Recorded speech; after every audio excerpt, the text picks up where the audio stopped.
the second match. We were like, you know, like, it was like 7 people. It was like all this trainee's family, the guy wrestling. They put him on second. They go out first, they have this tag match, and they're doing like Dr. Goose and all, you know, doing the Oreo gimmick. Yeah. And Rob Knox just flips out at him. He's like, killing my business, like, all your comedy stuff. And Sean's like, there's like 7 people here, you know? Like, so then like, I'm up next. And before the show or something, the guy was like, trainee. And at the time, like, I'm just graduating CCW. Yeah. Oh, like, I heard you want to do death match. Hey, what's up, Richard? How you doing? Like this. Yeah? That? How do I do it? Do a little shoulder. What?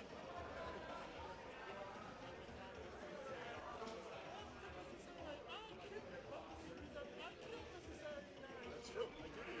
He's dead. The man is dead. He's deceased. Okay. This past Friday, Flag Day 2014. Here.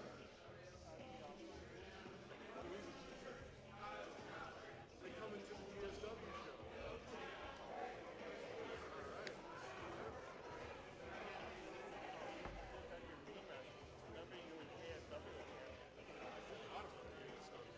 Remember this guy from KSW? Oh, probably not. You won that ladder match. I didn't. No, I didn't. No, you didn't? Collis won the last. Oh, what the hell? Yeah, I was so over. Yeah, that was garbage. Then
so like, anyways, it's like, well, you do death matches, so I'm like, nah, dude, like, you just assume, like, you know. So he's like, oh, he's like, they made this match no small people. He's like, I'll carry you. I was like, who is this guy? I thought he was like ripping me at first. Like, I was like, laughing. I'm like, he's such like, oh. So I'm like, all right, whatever. And then like, you know, like trying to call stuff. He's like, oh, well, you know, what up? I'm like, dude, it's your first. So like, dude, we start like, shit, whatever. I'll have to send you the link there, dude. I like chucked him out of the ring. Kept like running him, like just running spots. So like, I chucked him out of the ring, go in front of his family, like big forearm, roll back in the ring. I'd be like, come on. And then he'd come in, I go out. And then like, I come back in, and then we go like, he'd be like, all right, lock up. And then like, we're like, I'd be like, take the head. So he'd take the head or whatever. I get out of it, like hammer lock or something, club him, chuck him back out. I just kept shoving out of the ring like 4 or 5 times, and I just kept like laying on the mat and stuff. And I was like, this match is gonna be the worst thing ever. It was intentionally bad. and so you just like finished up like all this up. Yeah, and then we're like, dude, I hate this shit. Like, at one point, remember I was being slapped for a while, like smack? So, I set him up on like a chair outside. I had to go to the 3 quarters of the ring, and just bam, like wham, you know? He goes down, I roll him back in the ring, and let me get to go, he's going over. But I haven't given him any offense. So like, I rolled back in the ring, it's like 1, 2, and I was like, all right, I'm gonna go to the corner, duck my line, turn around, give me a clothesline, right? So like, he's down there, like I'm stalking, whatever, I run, ducks the line, turn around, hits me with the lariat, right? Covers me, 1, 2, and then kick out. Just 1, 2, 3, yeah, clothesline. Oh, yes, 1, 2, 3. Oh yeah. Yeah, found him. Yeah, found him.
you don't mind, once we go live, we're ready to start. I'll intro it and I'll kick it over to you. It's just basically going to be a, hey everybody, here's who we are. This is what we're doing, and it's going to be fun. And boom, right over to you. I think we talk about, we got lots of cool stuff and this and that, but right now we're going to start off with so and so who the camera is on right now. Yeah, I mean, I don't probably don't think. Just Yeah, I think so. But yeah, thank you. What if everyone else is there thinking? I'm definitely underthinking it. All right, so Carver told me that when he was editing stuff, he said that he would like more. I think we've already, because he was editing like really early shows. Yeah. I think we already do it, but he said that he thinks that there should be more talking while they're coming down.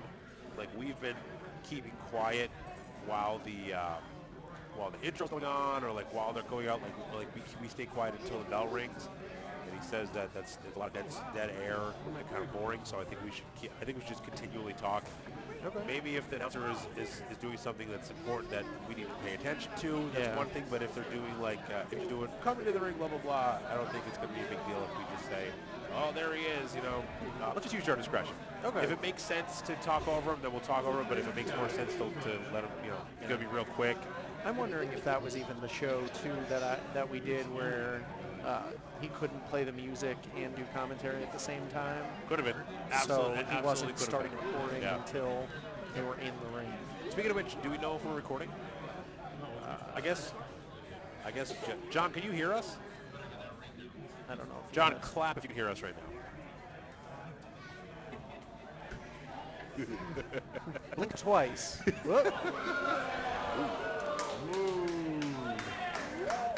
He said he was going to live stream on YouTube. So, yeah, that's what I am led to believe. Easy. Simple. Really. I mean, I don't see how anybody could have beat this guy for 2 years. Then you throw Chris Banks at him. And I said to his ass back in the line, he's gone. Bye, Chris. Bye, Rex. Who's next? In my head, I'm thinking, they're going to want to sell some tickets this show. They're going to promote me versus somebody, some amazing talent that's going to step up and fall just like everyone else. A talent worthy to step in the ring against me, to try to take the ultimate prize. Nope. We've got Tarzan, Zang Nation, the infamous Tarzan Z. No one cares about you. No one likes you. I don't understand the booking committee's ideas, but what are they trying to do? They trying to turn fans away? They came to see me, and they came to see me victorious in a hard-fought match, not destroy some bum from Backbreaker's training center. And that's the difference between me and Harzan. Harzan, you're chasing the dream. I'm living the dream. I'm the living embodiment of professional wrestling. You're just some scrub. What is this? Is he selling tickets? Is that what it is? Is he pushing the pay-per-views a lot harder than anyone else? Is that why he got the shot? Because that just doesn't seem right. Don't you want to see Ken Andrews defeat somebody worthy of his talents? Not Tarzan? Not some scrub? Come on. You guys can do better than this. I can't constantly beat Rex Taylor and Chris Banks. You gotta make this interesting. You gotta make it worth my time. You gotta make it not Tarzan. What kind of name is that? This promo's over. I have nothing else to say. It's pathetic. Pathetic. Step up your game, booking committee.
excited? Are you ready for Smash?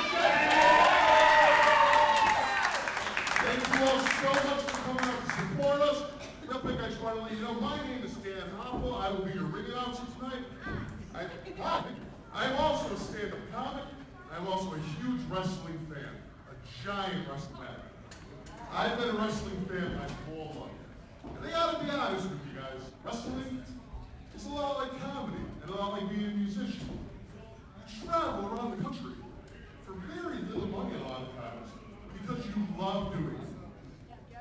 The difference between what I do and what those guys do is that they do it putting their bodies on the line every night just to make you smile. So this is what I want from everybody tonight. Every match, be as loud as you can. Cheer for who you love, boo who you hate, but make as much noise as possible. Can we do that? Yeah! Make some noise!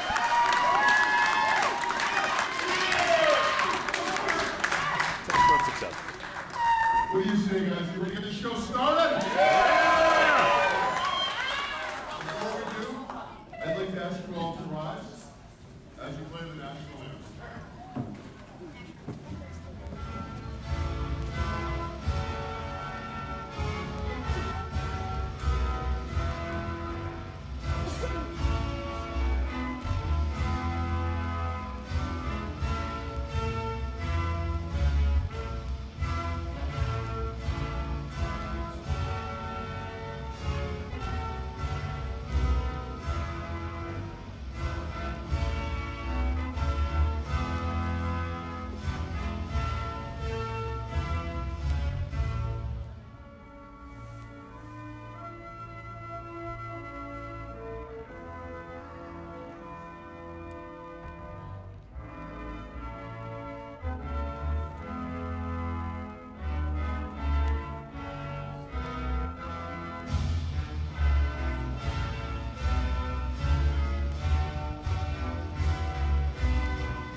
Thank you all so much.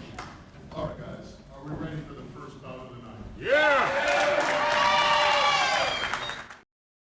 People a mile away to hear this. Are we ready for the first match of the night? Yeah!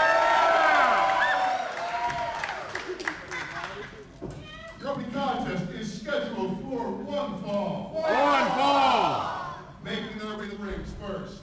From Scranton, Pennsylvania, at a combined weight of 425 pounds. Aaron Roxas and Danny Equego. S.O.D. The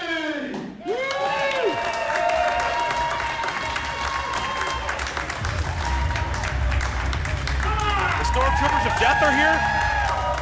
Holy smokes! That is the Sons of Darkness. Ah, very different.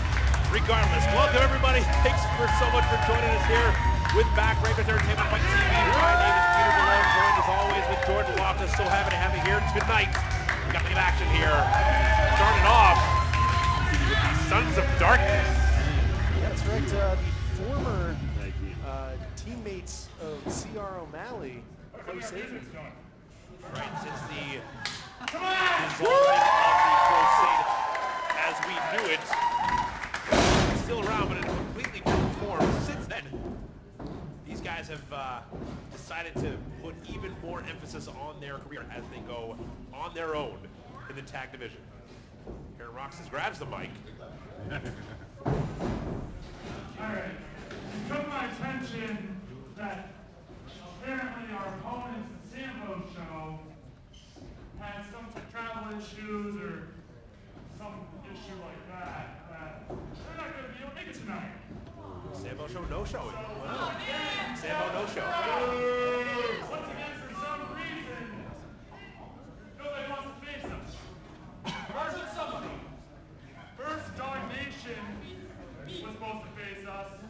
Show got postponed come February. They canceled. can't make the show.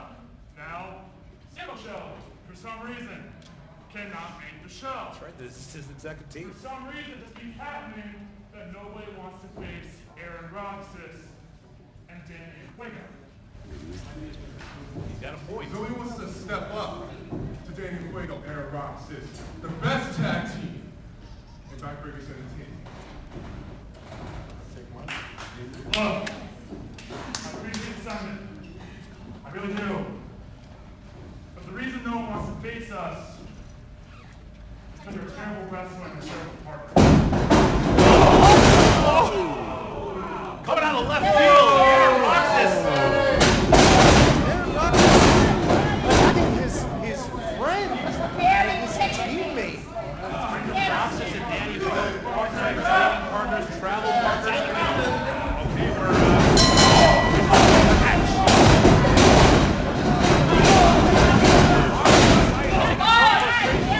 partner, Danny and Fuego now on the business end of a meeting. Oh, just boots to the back of the head. This came out of nowhere. I mean, I knew they were frustrated, but I didn't realize it was at this height. Roxas finally breaking. And I guess dissolving the Sons of Darkness here. Burying his shoulder into the midsection of Danny Fuego's corner right now. Danny has just been unable to even defend himself here. He's just as surprised as we are. Well, he was completely unprepared for this attack. I'm sure he, once he found out that there was no opponent, he was ready for an easy night. Runs off the ropes. Oh, and just hangs him up there. Every ounce of Aaron Roxas' tremendous frame crashing down to the back of Danny and Fuego with his throat coming up on the middle rope there. Oh, he's sizing him up here. Could we be looking for it? Oh, there's that masher knee strike. Oh my God. Danny and Fuego is out on his feet, it looks like. Getting the jump on in Fuego, I feel like this kid doesn't even have a chance. Fuego. Roxas had to have had this planned. How long did he plan this for? Wait a minute. Danny wriggles out. Head scissor takedown. Nice drop kick, getting a bit of momentum here. Looks like the fire is lit once again here as Danny and Fuego with the jumping knee. Showing his now former partner that he's no pushover. It's not going to be that easy for him. Now getting a nice backbreaker in the middle of the ring. Fuego. He's on fire. Crowd getting behind Danny and Fuego. Ascending the ropes now. Danny is no stranger to the top rope. He's off. Oh, he catches him. Gets caught. Hammerlock. Oh my God, the AP shot from Aaron Roxas. Cover 1, 2, 3, and it's over. What has gotten into Aaron Roxas here? I feel like no matter how much momentum and Fuego was able to build up there, he was dead in the water. He was fell victim to that surprise attack at the beginning, and it was just a matter of time from there. Aaron Roxas winning with that hammerlock flatliner that he calls the AP shot.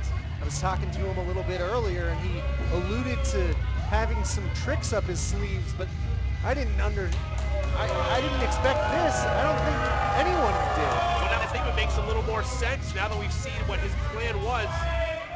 He's effectively had it come to fruition.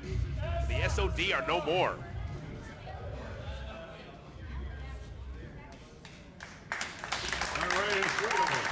Imagine how Danny feels. Betrayed by one of his best friends, travel buddies, his training buddy. And now they're going to have to reassess their where they're going to go with their singles competitions now.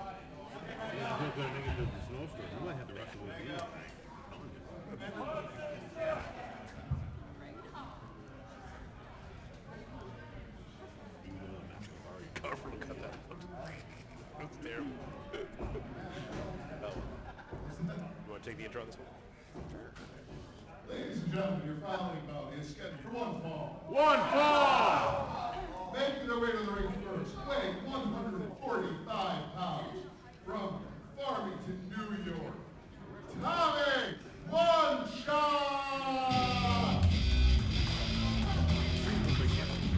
we are with another exciting match here on Fight TV.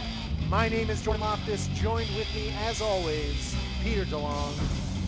And out comes Tommy One Shot.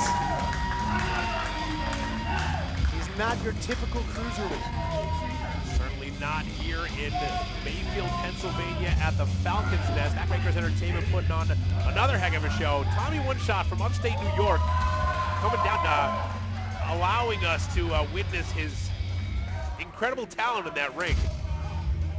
Yeah, I've seen a lot of impressive things from this guy. An 11-year vet. That's right, going up against someone who is not near 11 years. However, you wouldn't know it by seeing him in the ring. He's actually a 13-year veteran. Exactly, 2 more years. From the Dominican Republic, the Eye of the Storm.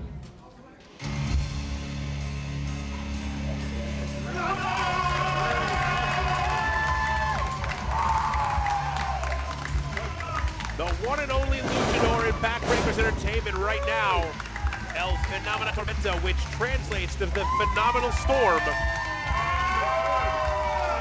And we can call this kind of a grudge match, Jordan. I'd say so. These guys are no stranger to each other in the ring, and they have had less than cordial experiences with each other. The bell sounds and we're ready to go here in Mayfield. Tommy One Shot saying, let's go. You get the first shot.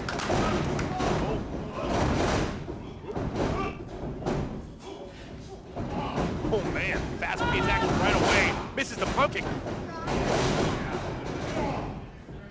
And stopping short.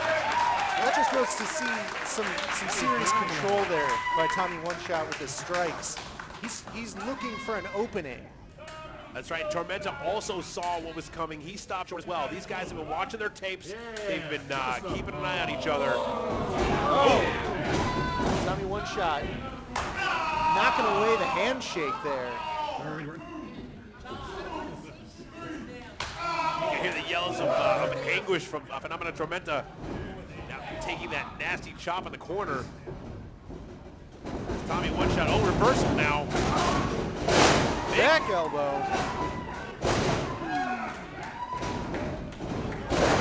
STO. Nice, goes that in early. 2 count only, match continues. Phenomena Tormenta has been spectacular in the ring as of late, in a BBE ring. Flies all over the place, quick as a hiccup. But Tommy One Shot, these two guys have been after the same prize. They've both expressed interest in the Cruiserweight Championship at BBE. And they both have legitimate reasons to consider themselves in the top running for that title. That's true, and now Tommy One Shot had an opportunity, came up just short, but is looking to re-establish himself within the division, hopefully at the expense of El Tormenta. Well, for him, Phenomena Tormenta, he sees himself, he understands that he's the only luchador here at BBE, and he feels that it is it's his right to be in that division. And hopefully eventually put that belt around his waist, but he's got a long way to go, especially since he has to take out Tommy One Shot first. That's no easy feat, as we've seen in the past here at a BBE ring.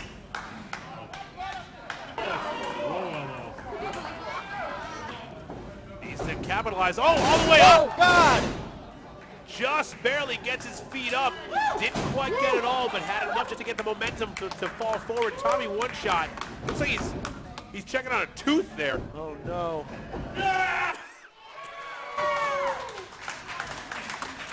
Crowd wants to see it. Down to the top. Tommy One Shot still out, doesn't see it coming. Flying headbutt. Goes airborne, knocks the dust off the rafters, comes down with that bringing him onto the chest. The face crusher, as he calls it. Just getting a 2 count. Man, 2 count only. This just goes to show the resiliency of both of these competitors. They're putting it all out there. Absolutely. Now head-to-head, almost challenging each other to come at them with even more after pulling out all the stops. Now gonna trade kicks. Who do you think kicks harder? I don't even want to find out. I'll see it in the ring. I don't need to be part of that. Oh, now they're just hauling up and batting each other right in the middle. Oh. Boot to the chest. Oh, a jumping knee strike. Raises it up. Oh, man. Savant kick right to the jaw. Oh! Enziguri. He stumbles out on his feet. Not quite. Shadow boxing before he goes down. Now the ref's got to start the count. Both men out on her. Just like a car wreck. Guys, one of those stops, taking each other to the limit. This has been such a competitive matchup, and they're pretty evenly matched, I'd say. Going shot for shot, move for move, hold for hold. Who's going to get the advantage as Tommy One Shot makes it to his first, goes for the knee, misses, hooks him. Oh, there's the eye of the storm, that reverse DDT. Oh! He gets it. 3 counts. Ring the bell.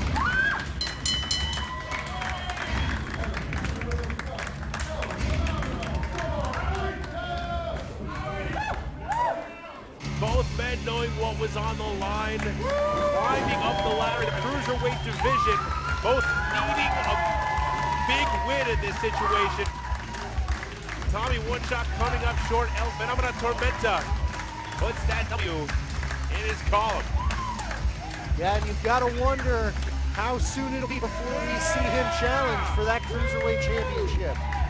It's only a matter of time, but the division is not thin for sure. There's plenty of talented guys that he's going to have to fight for, that's for sure.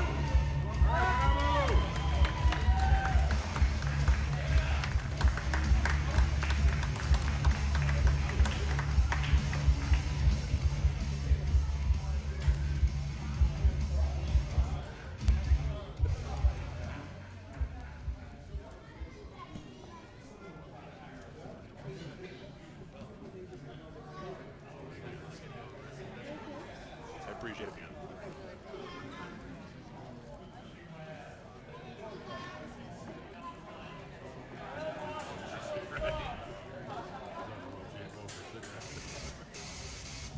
Your hopes, your dreams, your aspirations to be champion. Can we talk about Dante Dio?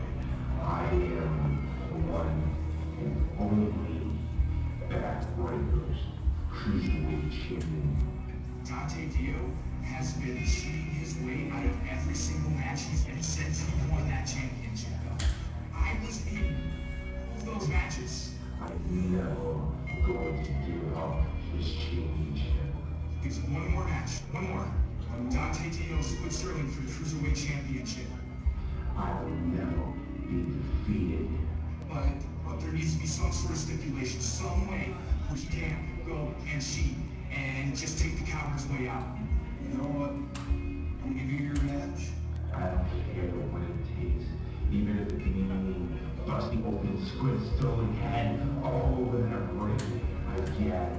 Due to his actions, all they want, Dante Dio. His upcoming Backbreakers 13 Cruiserweight title defense against Split Sterling will be a no disqualification match. Mark, are you really serious right now? You're making my match on February 15th a no disqualification match against Split Sterling? I mean it. I'm sorry.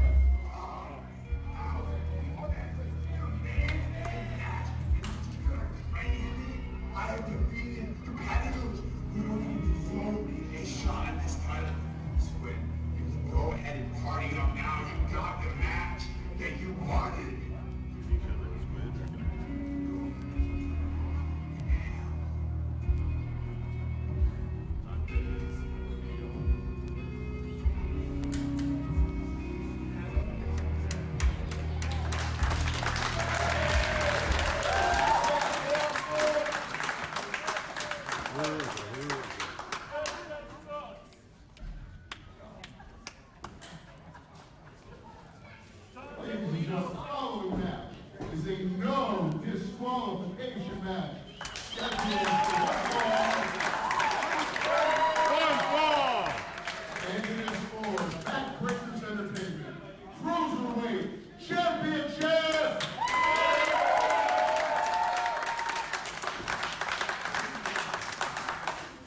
way to the ring first.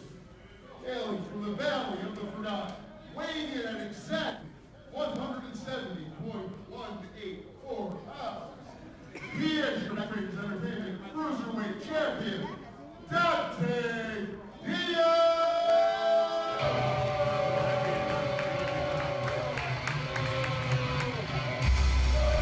Ladies and gentlemen, welcome back to BBE on Fight TV. We are back at the Falcons Nest in Mayfield, Pennsylvania, and this is no ordinary match. Well, that's right. My name is Jordan Loftus. With me is Peter DeLong, and we are here to see a no disqualification match for the BBE Cruiserweight Championship. Absolutely. Squid Sterling has been attempting to get this opportunity for a long time, and finally, after months of heartbreak and hardship, he finally gets his wish. And not only does he get it, but he gets a no DQ match for it. This opportunity at the Cruiserweight Championship. That's right, Mark Mesmer granting him one more opportunity at the title. Not a deal, the first and only BBE Cruiserweight Champion. Not happy about it. from the Electric City. He is the Electric City Rock and Roll. Squid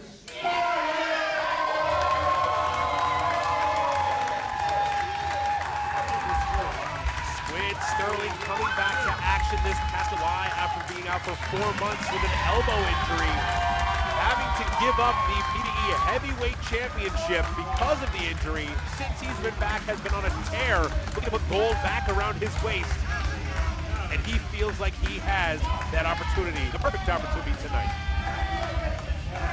Yeah, he constantly has stated that Dante Dio has bent the rules to retain his title. No doubt, yeah. And Squid, after you said, never lost the BBE Heavyweight Championship. Oh, a running spear. And this match has already begun. The bell is rung. This is going to be less of a match, more of a fight. That's right, just like we all expected. Dante Dio has been saving his own skin one way or another for so long now. Squid Sterling can taste that win. He is ready to pull out all the stops tonight.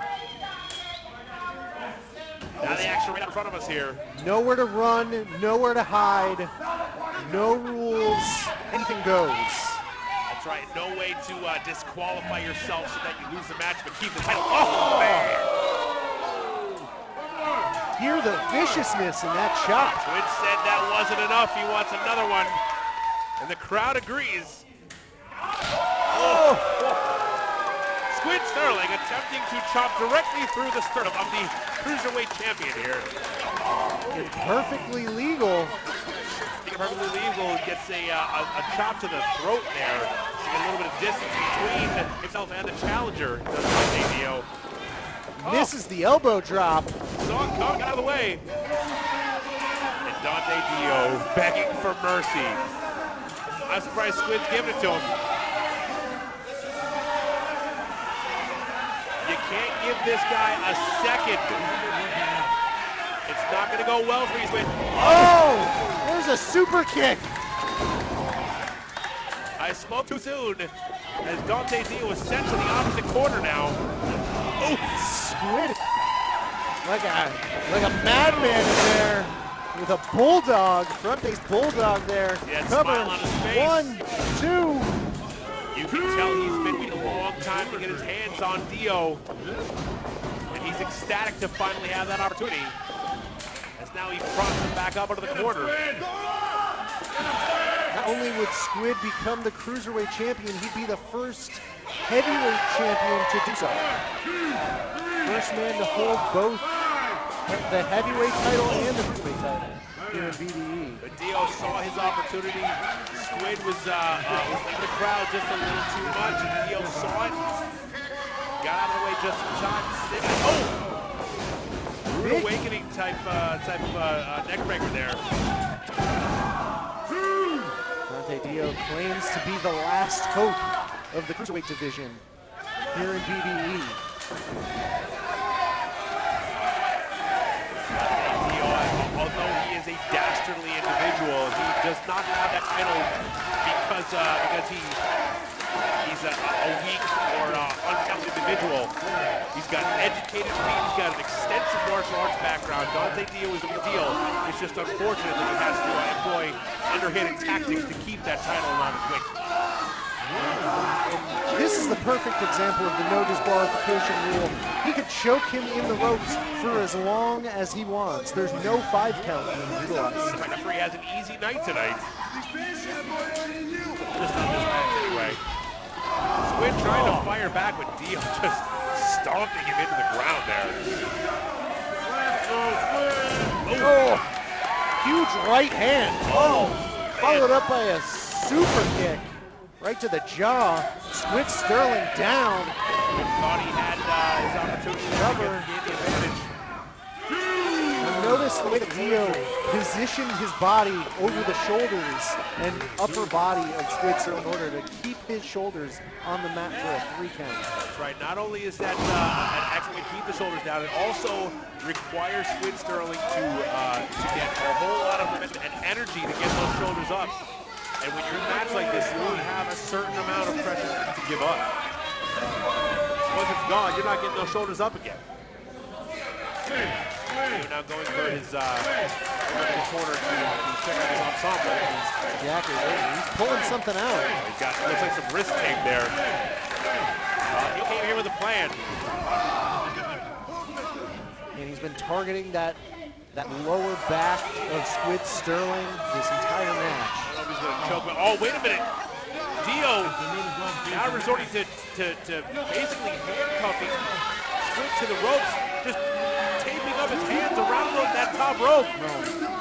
Squid is defenseless here. He's trapped. Oh. Trying to explode the kidneys of Squid Sterling. God, those educated feet just hitting the target every single time. Come on, Squid! Nasty stuff. Squid is helpless here. Can't cover up, can't get out of the way. Come on, Squid! And it's all legal. Nothing anybody can do. This is the match that Squid Sterling wanted. This is what he was willing, the risk that he was willing to take in order to try and get that title. Now it seems like it might be backfiring. Oh, Squid getting some kicks in. Able to create some separation, build some distance here. Solid shots, but that doesn't help with the tape. Now looks like he's trying to fight through tape over there. Oh. Dio crushing it, but Squid able to free himself. He did go through just enough of that tape, allowing his body weight to allow him to rip free and fell. Squid unfortunately choosing to free himself rather than protect himself. Like you said, there's a lot of risk involved in this match. Now looks like he's still reeling from that shot to the back of the head moments ago. Oh, big elbow drop. 1 and 2. Squid able to get out at 2. You can get a crowd. They're happy to see that the match is going to continue, that Squid still has a shot. However, oh, he's got that submission applied.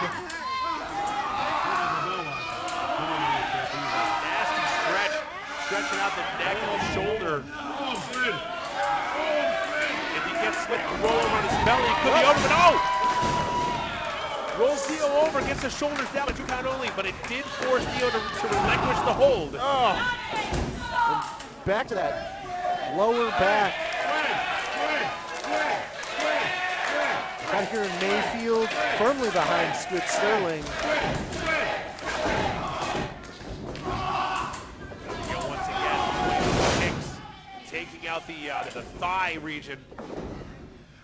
Those hamstrings of Squid Sterling. Makes it difficult to even to walk or stand. Just a nasty reverberating thud. And those kicks drive the air out of the lungs, making it not only painful but very hard to breathe and focus. Right, Dante Dio challenging the very will of Squid Sterling here. Almost telling him that it's going to take a... Oh, he's saying it's over. Calling for it. He's got him hooked.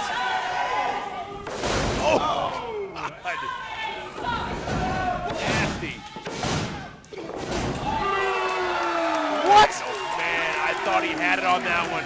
Squid somehow kicking out. I don't think he's aware that he just kicked out. I really thought he had him on that one, but Squid Sterling fighting it within himself to get that shoulder up one more time. That might not have been a smart move.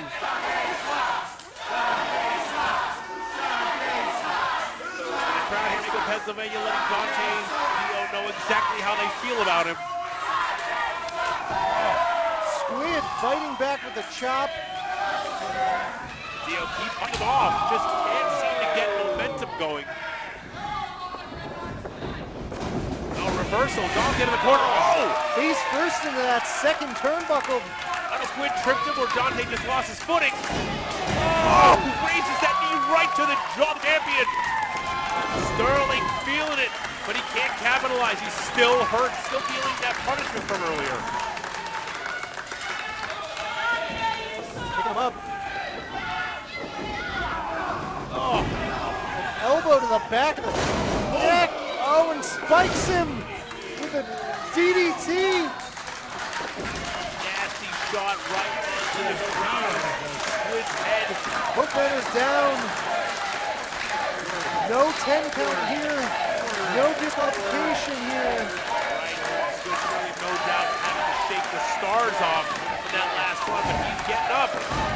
Slowly but surely. This match is exceeding expectations here in Mayfield. Squid firing up. Two big clotheslines, takes down the champion. Double boots, and Squid right back up to his feet. Dante Dio reeling. Reversal. Big tilt-a-whirl head scissors. Hangs Dante Dio up on the middle. Squid to the outside. What's he got going here?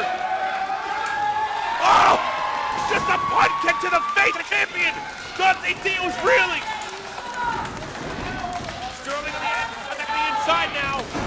Oh, catches it. He's got him. Is he trying to cover the reverse STO? Dio reversing out of it. Finds out of it, gets him into a big snap. German suplex out of the corner. Wow.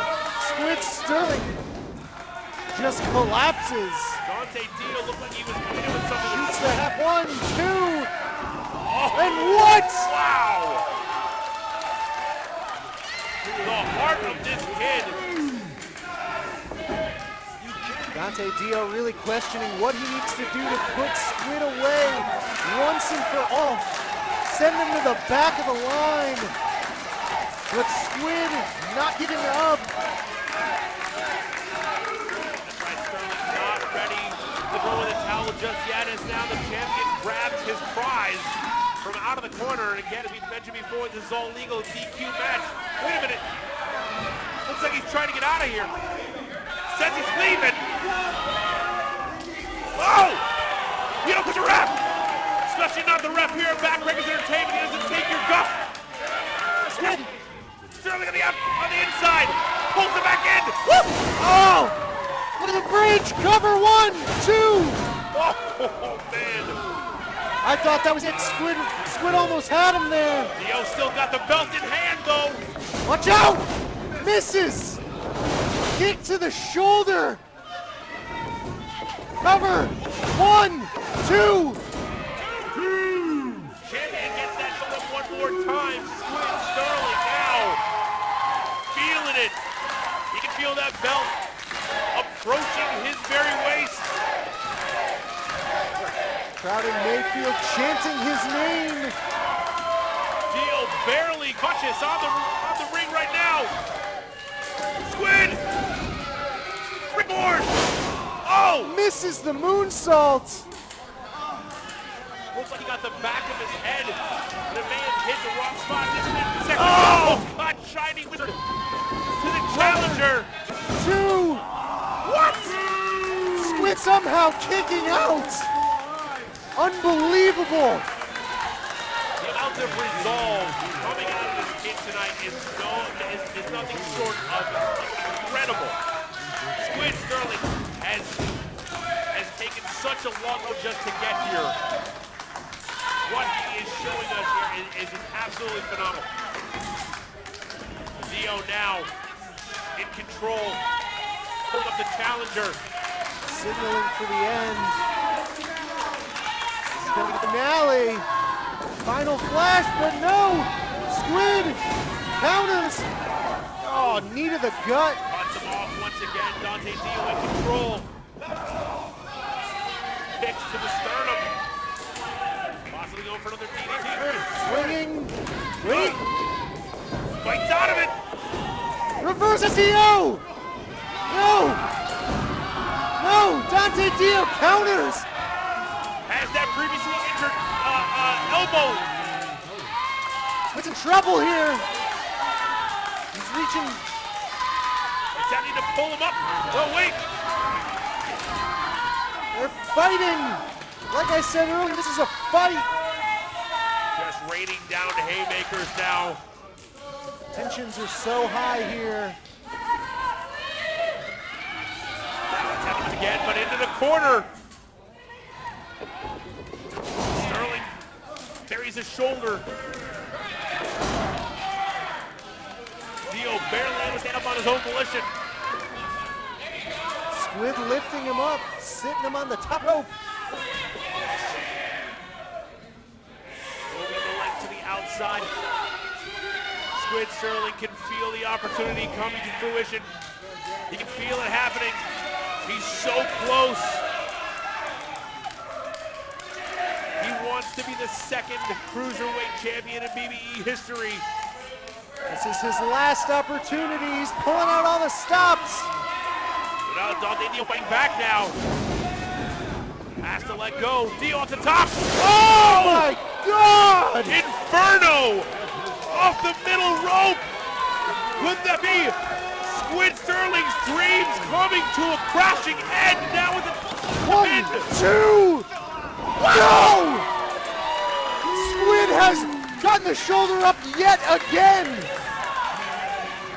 Dante Dio's face has it all the same shock and surprise as we're all feeling right here tonight. Squid Sterling is showing us something that we never knew was inside of him. He's got to be running on autopilot at this point. That Inferno off the middle rope would have put anyone else away, but somehow Squid Sterling, he's back up on his feet.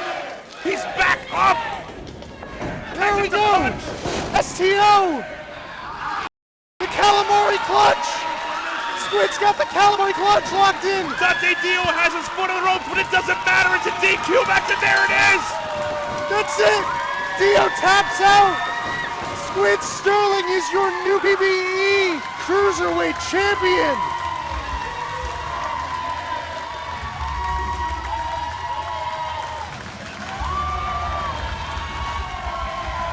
After traveling such a long and winding road, the rock star of the Electric City, Squid Sterling, finally realizing his full potential and gaining the championship that so eluded him for so long.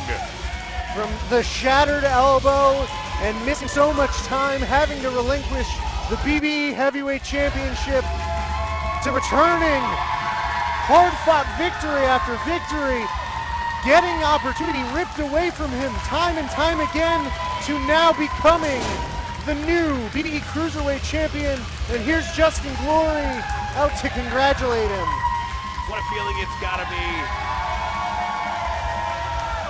All the blood, sweat, tears this guy has put into his career. The no DQ stipulation was worth it. The damage to his body was worth it. And Squid Sterling is your new BBE Cruiserweight Champion. Well, let's not forget there is now a target on Squid Sterling's back, and you know the entire division is going to be gunning for Squid Sterling's title.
just wanted to point out, you guys haven't noticed, there are tables set up around this room. There are wrestlers at some of those tables. Those wrestlers come tonight.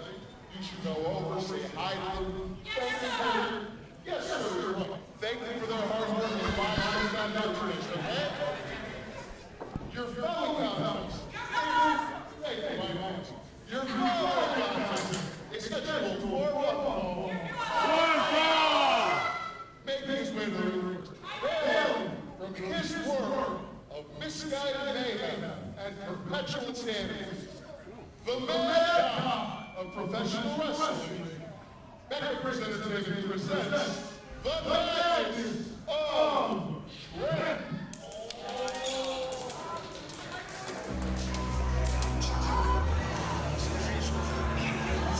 Ladies and gentlemen, welcome back to another BB episode on Fight TV. My name is Peter DeLong. With me, as always, is Jordan Loftus, and we are treated to an unsettling arrival here at Mayfield, Pennsylvania at the Falcons Den.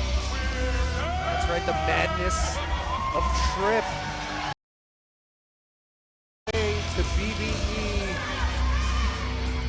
and is looking to just completely eliminate anyone who stands in his way. And a 17-year veteran of the ring, the mad god of pro wrestling, says he has something to say, and he will make sure that everyone listens. Who's gonna deuce?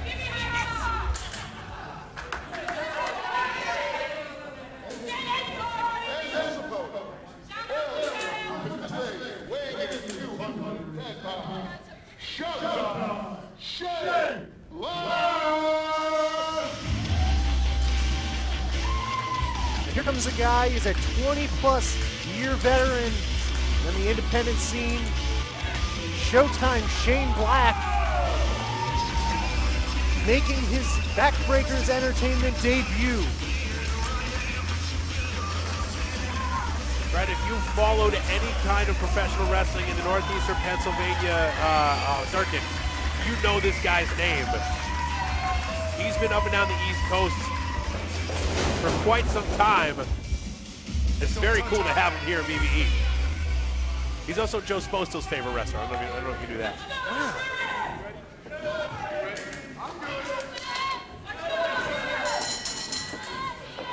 Bells rung, and we are going to get things going here. I don't know if you noticed that conspicuous in its absence, Trip's staff, Cassie, is not here with us. The last show we were here, it took a spill and was damaged.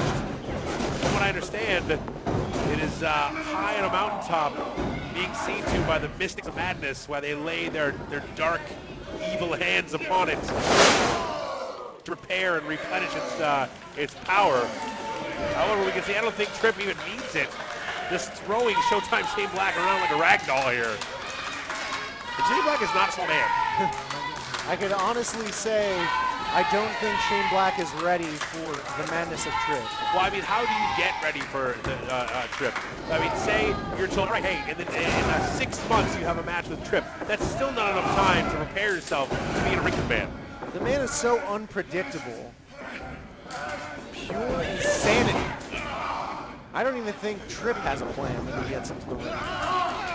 Oh, I beg to differ. I think he sits up at night and obsesses about every single move he's going to make, every counter move that he can possibly make against someone else's offense, every shade of defense that he can come up with. I think he has it all written down in that twisted mind of his. Oh, holding the ref's hand in for a high five, moving his own hand so that the ref's hand hits Shane. You know, I don't even describe it. You saw what happened. Ridiculous. Now Shane Black is firing up and fighting back here. Jordan mounts some offense. Whips him off. Oh, nice leg lariat. Big clothesline, take Trip down. Now, if you've ever been in the ring with Shane Black, he hits hard. Absolutely, he's been in the ring with a lot of high-profile names. Jordan, I know you know a few of them.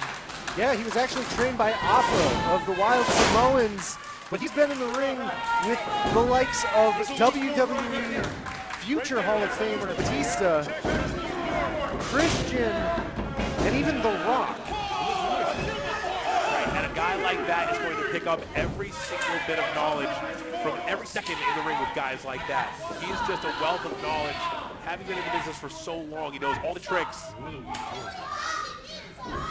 But it seems that all that knowledge isn't helping him much up against the likes of Tripp. And Tripp has been firmly in control of this match for the most part. That's right. Tripp has only been in BBE for a handful of shows, but each time he's come out, he's impressed and shown himself to be a formidable force in that ring. He has a very commanding presence, obviously. And now taking advantage of the positioning there, making sure that both cameras there. Oh, now pulling the hair out of the face. Oh, no. Oh, is that a fish hook? He's fish hooking him. Yeah, that's disgusting. There's a coronavirus going around. It's unsanitary. Oh, now he's pulling him. Oh, God. Oof. Oh. Just a nasty straight shot to the jaw. And again. Another one. Oh. I mean, it doesn't hurt all that much. It just angers you. It just makes you angry. But that's all part of the plan because an angry man makes mistakes, and that's all part of Tripp's philosophy.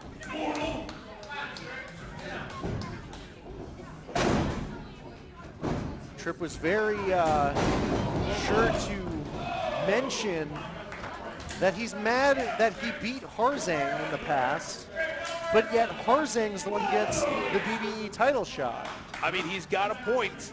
However, I don't know. Maybe management at BBE is a little nervous to give him an opportunity. Maybe they just don't want to talk to him. You ever have a conversation with this guy? Terrifying.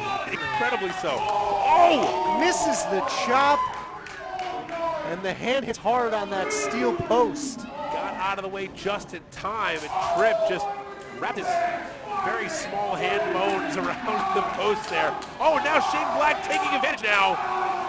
Oh, offering up Tripp's injured hand for high fives all the way around the crowd. A little audience participation here at BBE. That's right. Gold Circle ticket holders having a great time with their positioning.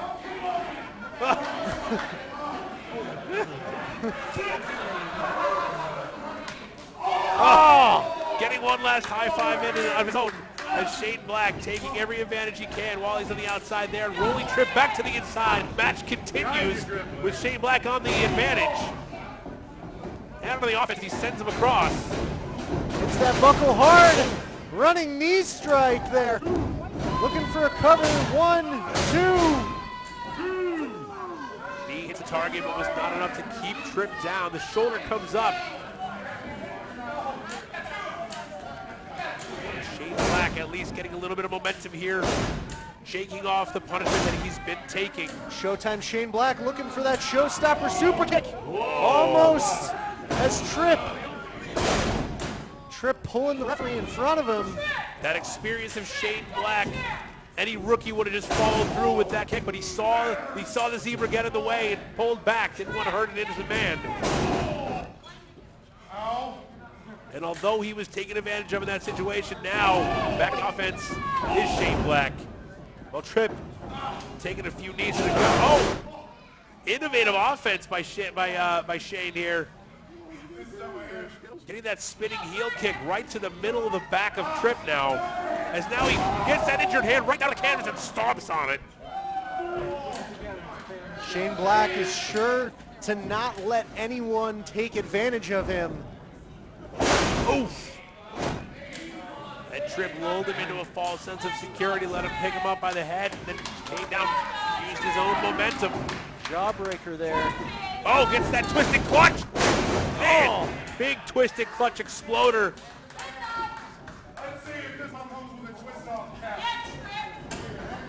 Let's see if this bottle comes with a twist-off hat. Oh, God.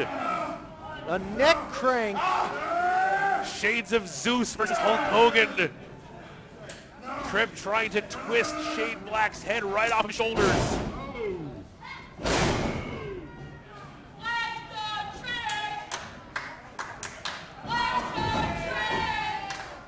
Trip having a few people here with Stockholm syndrome. Oh man! Stalling suplex there. Almost in a brainbuster position. Just barely got the rest of his body over. Could have been a lot more dangerous. Perhaps Tripp wanted the match to continue so we can dole out a bit more punishment. I know Tripp heard a lot of people talking in the back about how they were excited that Shane Black was here at BBE and how he's been a stalwart of the independent wrestling scene here in the northeastern Pennsylvania. Perhaps he took that to heart, saw this as an opportunity to make a name for himself here. Yeah, he wants to have Backbreakers Entertainment Management on notice. Potentially lining himself up for a future title shot. Nails that backdrop now, rolls over and buries the knee into the rib section of Shane Black. Oof.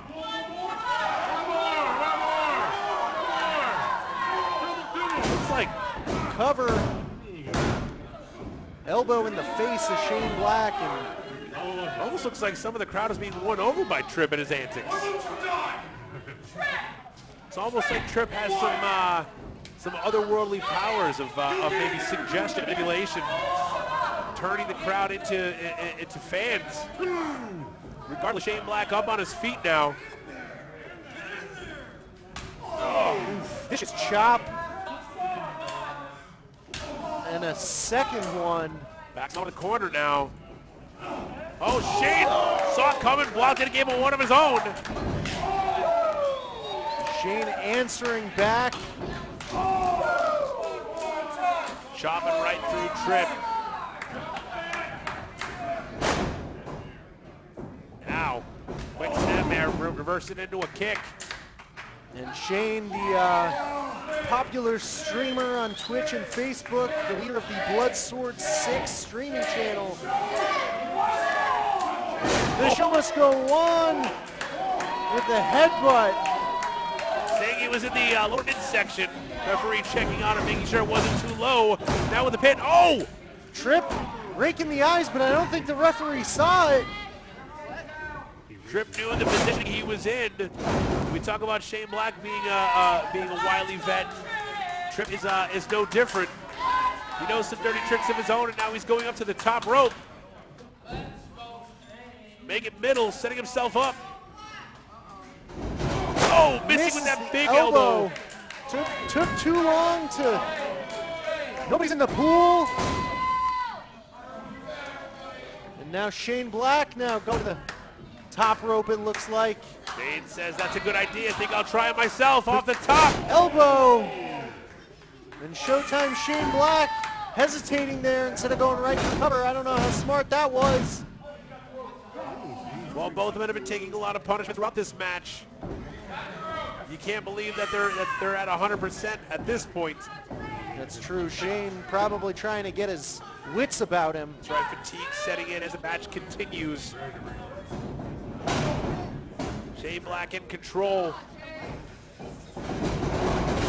Oh boy! Once again missing. Wait a minute. Oh! Oh dear God! Sets him up for the end game. Got it cinched in. Referee right in position. Shane Black, you can see the anguish on his face, trying his best to stay conscious. But Tripp just wrenching that in. Sucking the life force out of his opponent. Now getting the leg grapevine. It's only a matter of time now unless Shane Black can get himself to the ropes. This is one. That's two, one more. Three, that's it. Ring the bell. It's over. Holy smokes, Tripp just choked out Shane Black. What an accomplishment for Tripp. Like you said before, he wasn't happy that Harzang, a man that he beat in the past, was getting a title shot. Now apparently deciding to, oh God, now just biting the referee. And the referee is getting the hell out of Dodge. I don't blame him. As you can see, the sinister eyes of Tripp. You can just see him from a mile away. There's something seriously wrong upstairs with this guy. A mad god of pro wrestling just put an incredible feather in his cap. using endgame to choke out a competitor like Shane Black is super impressive. And it seems to have won over the crowd here in Mayfield. I mean, I don't know about that, Jordan. I kind of feel like once he leaves the room, everybody's going to go, huh? What just happened? They're going to step out of the power that he has over them.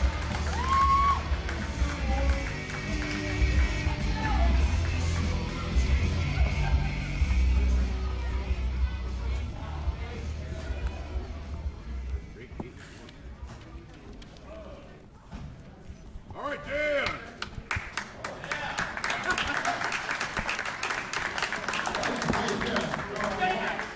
I want to hear you sweat more than the rest of the year. Not cheering. Guys, at this point, we're going to take a few iterations. Real quick, I do want to let you know again, we have merchandise for sale all over the bar next door is open. They're serving food and drinks. Please get some merchandise, head to the restaurants, and be back in 20 for the rest of the show.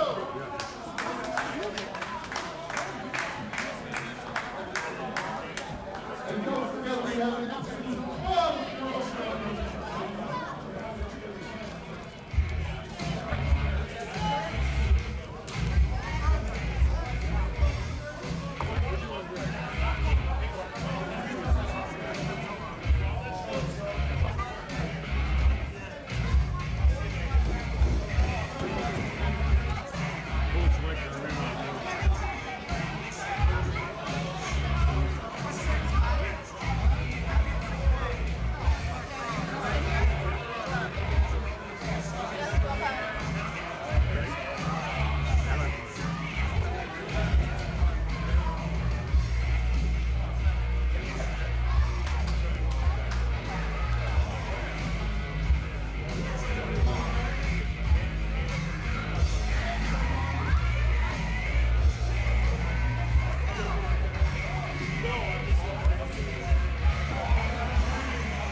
a very, very vicious high five, young man. No, you don't want it.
There's a long, rich history to all this. Oh, yeah.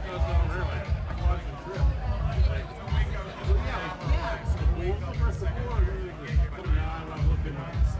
You're being pinned and he rakes the ice and it's kicking out. And with the smoke shows, they can interact with the smoke shows and actually I miss that in some of the WWE because they just need to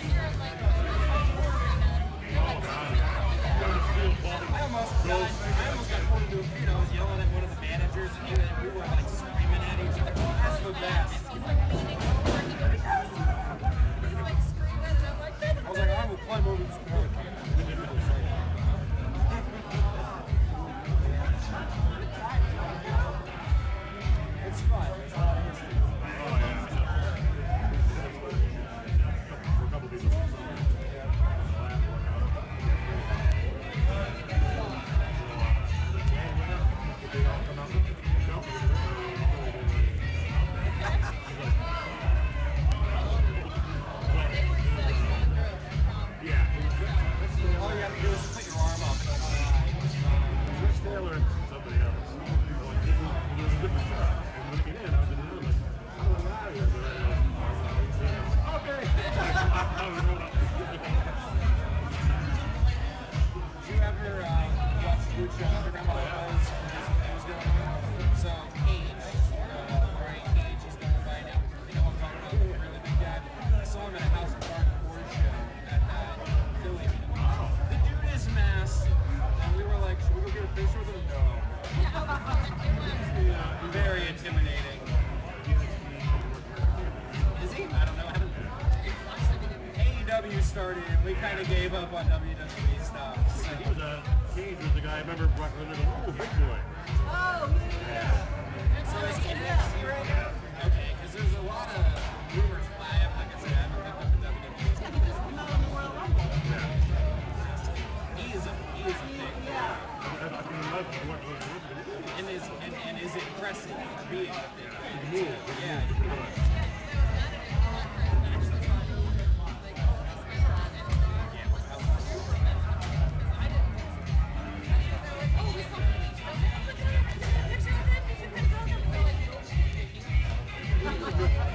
We're all drinking, we're like, there's Cage, oh my god, like half of us know who that is, half of us, it's the first time ever being a wrestler, you know, like, should we go talk to him? And we all kind of look at each other and go, no, that's alright.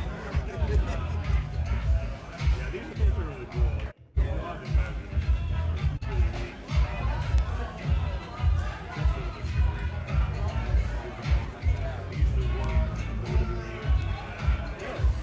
What did he do? So he was a wrestler? He was a wrestler, yeah. I don't remember that name. Okay. Alright.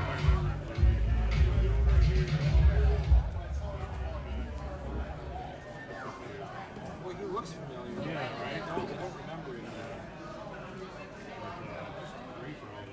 Yeah. I guess we should do this area. We had when nowhere. When the first wrestling program, it was the 2 months we were in the hall. Oh, yeah. Yeah, I got good for good shirt. Look at this picture. You were slower on nothing. You have your hair on our wedding. I don't know how I feel about that. You shouldn't take it personally. So many people that can actually do the figure for a weight loss. Yeah.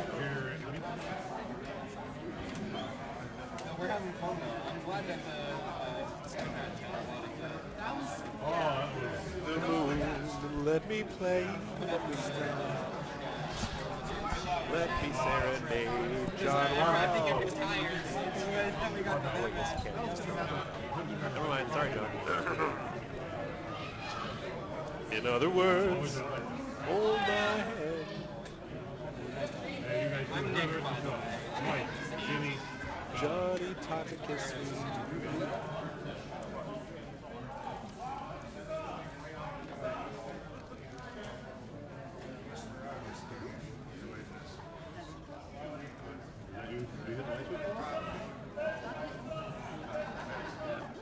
Wait, what happened? I think Rich thinks that bedpans suck. I suppose so.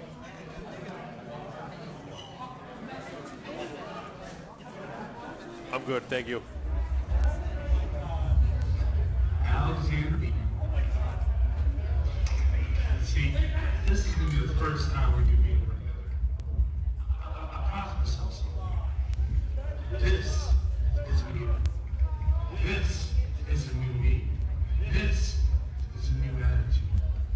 And you are new. See, I promised myself 2020, I'm going to start it all over. And watch me go. See, I think it's not going to be there. See, I know way worse.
gentlemen, thank you so much for joining us once again on Fight TV. We are Backbreakers Entertainment here at the Falcons Nest in Mayfield, Pennsylvania.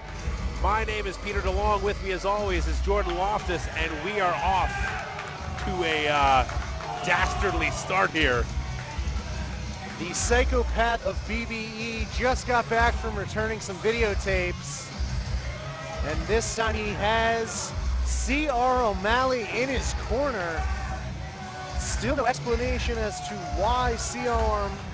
O'Malley disbanded the Crusade, turned on his teammates Danny Fuego and Aaron Roxas, and aligned himself with that man right there, Alexander Bateman. That's right, his motives remain mysterious as of now, but only time will tell what plans he has in mind. And his opponent, from Wallace, Pennsylvania, weighs 286 pounds, Tucker Riley!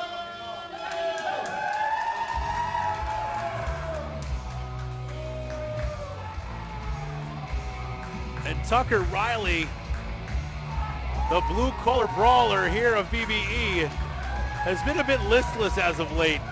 Can't seem to get his career off the ground here. Former BBE heavyweight champion has been struggling lately, like I said. Now, and C.R. O'Malley is saying cut his music.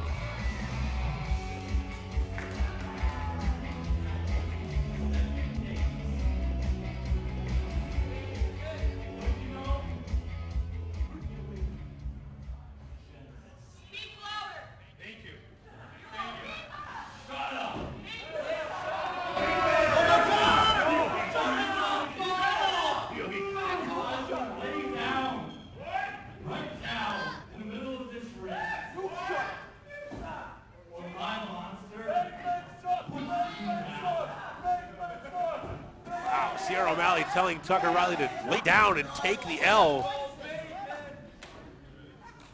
or else he'll unleash his monster on him. I guess we're going to find out if Tucker Riley's going to listen. Just lay down, right? Just lay down? Just giving him the opportunity here. Is he? Oh! Tucker Riley saying no. Nailing that pump kick right off the bat. Now raining down punishing blows. Oh, Bateman caught him. Woo! Holy smokes! Double choke slam there. That's a whole lot of weight to hold up.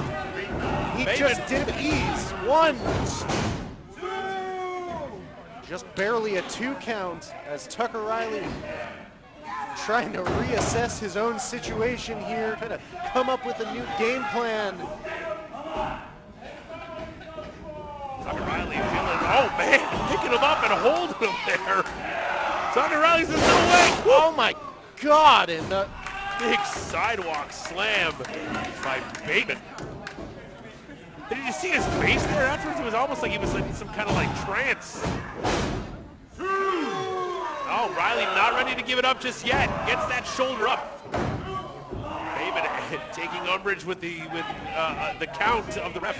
Guess he thought it was a little slow. Crowd here at Mayfield getting behind Bateman right now. well, you know America loves to obsess over serial killers and stuff. Yeah, so. you know, that's a very good point, Jordan.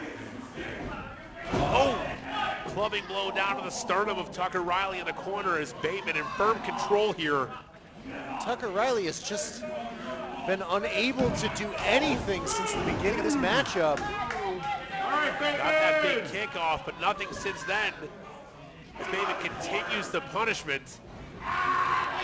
Oh, he's picking him up by his ears. Oh my.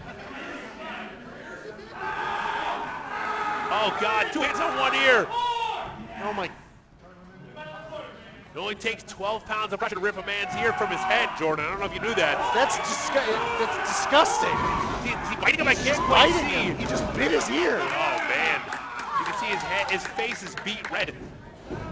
It's so, God, it looked like almost like he was holding his own ear on his head. The blue collar brawler is reeling here. He's seen better days, that's for sure. As Bateman gets him out of the corner the hard way. You can see the effect taking its toll. Lower back of Tucker Riley has seen better days.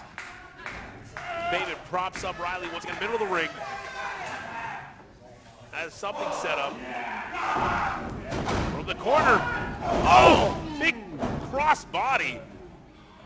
Takes him out with a whole lot of force. Cover. Tucker Riley just still saying no. You can hear gasping for air after that last one. I guess that crossbody knocked the wind out of him. Now Bateman just like stalking his prey. Almost like a movie villain slowly following an eventual victim. Of course, C.R. O'Malley barking orders at his monster. Oh my God! Oh God! His elbow! Look at his arm! Oh my God! Oh jeez! I think he just dislocated his elbow. I think ref needs to get in there and check his arm. The ref's just look at him. He needs to get in and check on him. You can see C.R. O'Malley just laughing, cackling on the outside. So is Bateman. Bateman laughing at the misfortune of another man. I think the referee's got to stop this match. He can't even defend himself. Arm is basically useless, broken or not. There's no way he's going to be able to use it for the rest of the match. Now Bateman taking off his elbow pad. The strap's coming down. The monster's about to be unleashed. See, his arm just hanging there. Oh, he's got him up. Oh my God. Oh, and he slams him down with authority. And that injured arm blasting, just smashing off of the canvas. You can see, it's almost like he's,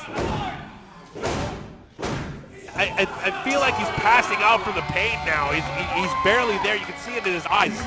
They're kind of glazed over. He's in shock. He needs medical attention. I think we need to get a doctor out here. This kind of injury is not, you don't want to see anybody injured. And they're just laughing at him.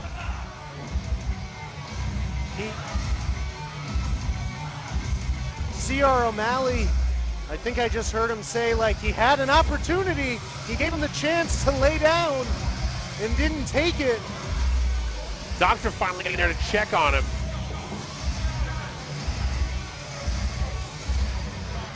Holding back a further punishment. Doctor trying his best to keep them away. He needs to get a good look at that arm. Oh my God. Come on! Come on, the match is over. Bateman and O'Malley need to get the hell out of the ring. I don't think ringing a bell ever got anyone to stop the beating. He just slapped him. Oh my God. Oh my God, I don't even want to watch this. This is a massacre right now. Finally, we got some more members of the team coming out trying to stop this. The doctor keeping his distance. Can't even get in there. Here comes Molson. Jack Molson, the formerly aligned with C.R. O'Malley and Bateman.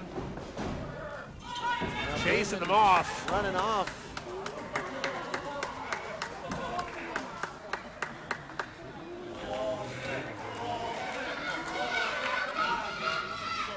I'm seriously concerned for Tucker Riley and for his safety.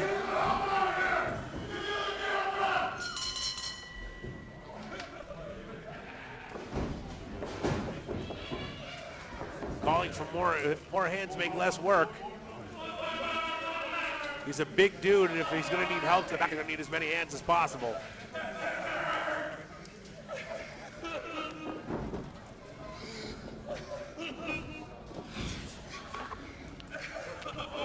Just hope that it's not as serious as it seems.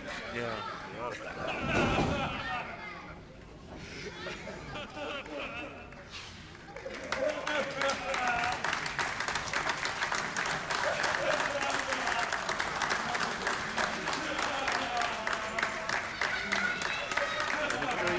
injuries happen in professional wrestling, but something like this,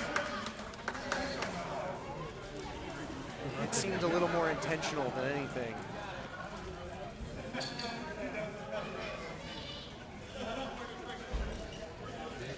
He made the man cry in front of his own boy. What that does to a boy, seeing his father cry.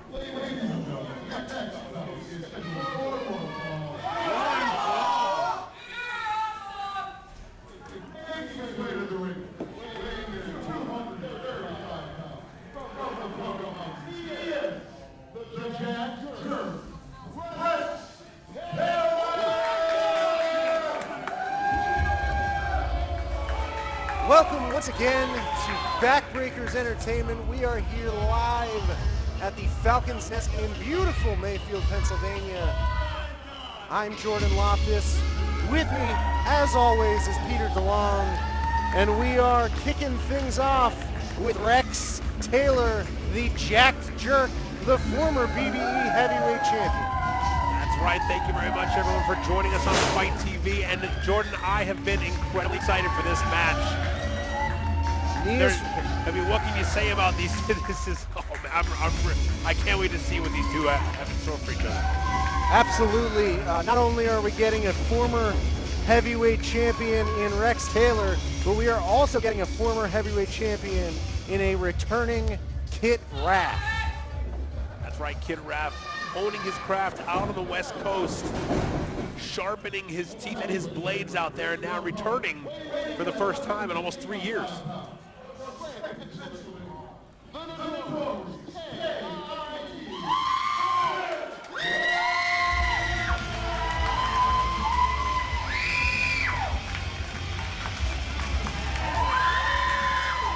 Kit Raff about to be in a BBE ring for the first time in years. Former heavyweight champion, just like you said before, Jordan. He's back home. And Mayfield is very excited to see Kit Raff, the notorious KIT. He's been tearing it up on the West Coast, like we said, wrestling in places like Arizona, in Texas, Los Angeles, and now he's back here in Northeast Pennsylvania, and he's going to put the BBE locker room on notice. That's right, Kit Raff is no stranger to titles. He's had plenty of belts around that waist of his, both singles competition and tag competition, along with his on again, off again tag team partner Keita Murray as the Impeccables. And now I'm sure both of these men understand that a win in this match is going to put them in a higher standing in the title contention. And if you remember, Ken Andrews, who has the title right now, he beat Rex Taylor for the title and has refused to give him a return match, a rematch for that title. And Rex Taylor is nothing but angry about it. You ready to lock up with greatness? The words come out of Kit's mouth. Oh, wow. I mean, Kit Raff's great in the ring, but you know, going up against the strength of somebody like Rex Taylor's, you're not gonna do too well. Don't even worry about it. Says he's got strategies. He's gonna need them. Can't go face first into the brawn of Rex Taylor.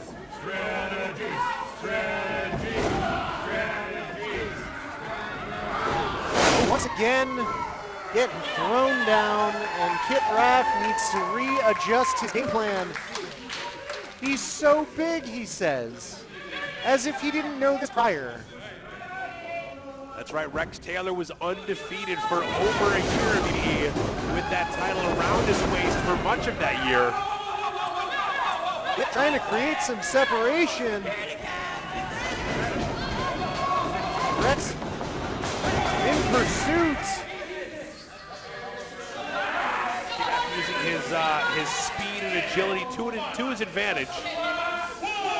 Getting himself a breather on the outside. But the athlete that is Rex Taylor, he can keep up. He's fast too. You're right. I don't think Kid Raff was ready for the speed and agility of Rex Taylor. He's literally running away. Rex.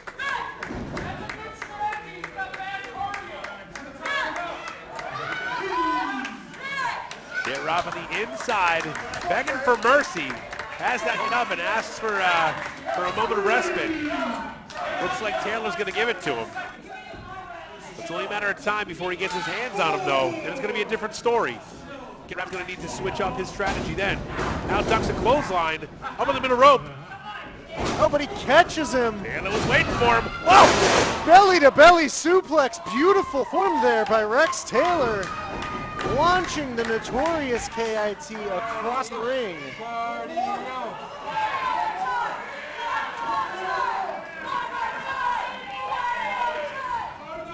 The crowd here in Mayfield saying one more time, Rex locking him, popping the hips, and sending him over his head one more time, crash into the mat. Kid Raff reeling. Rex Taylor, no more games, shoulders in the corner. Just a perfect example of what Rex Taylor can do in the ring, his explosive offense. Now goes to that cover. One count only.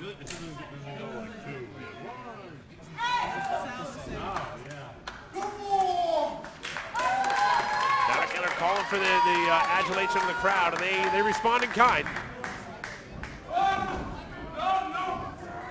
Oh, Kid Raff in perfect position. The ref doesn't see it. Goes for the eyes. The eyes and the nose. Oh, and now the ref saw it. That was pretty blatant. Referee's discretion here. Gonna let the match continue. Went to his head as if to say he's smart. I don't know how breaking the eyes and gouging the nose is smart, but whatever you say, kid. I'm not here to argue. Rex Taylor dumps him to the outside. Unceremoniously onto the hardwood. Kid Raff slowly raising himself back up as Taylor eyes him up from inside the ring. Now Rex in pursuit, eyeing him up. The apron. Oh man, Kid Raff saw him grab that leg and threw it right behind Taylor, using the momentum to his advantage.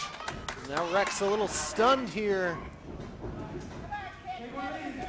Oh, pump kick right to the jaw and throat of Rex Taylor. Right finds its mark now. The former BBE champion. Oh, just raking his eyes across the top rope there. And it appears as though Kit is now targeting the eyes. And Steve sizes him up for that European uppercut in the corner. Shout out to his partner, Kia Murray, with that hip attack. One more time, maybe. Oh, God, the face wash in the corner, just rearranging the proboscis of Rex Taylor now. Pulling him into the center, possibly going over the cover. That's what it is. One. Rex powering out at one. Just one count, not even giving him the satisfaction of two. And you can see the look on Kid Raff's face. Not happy about it. And now targeting the knee. Rex Taylor, of course, having knee issues in the past.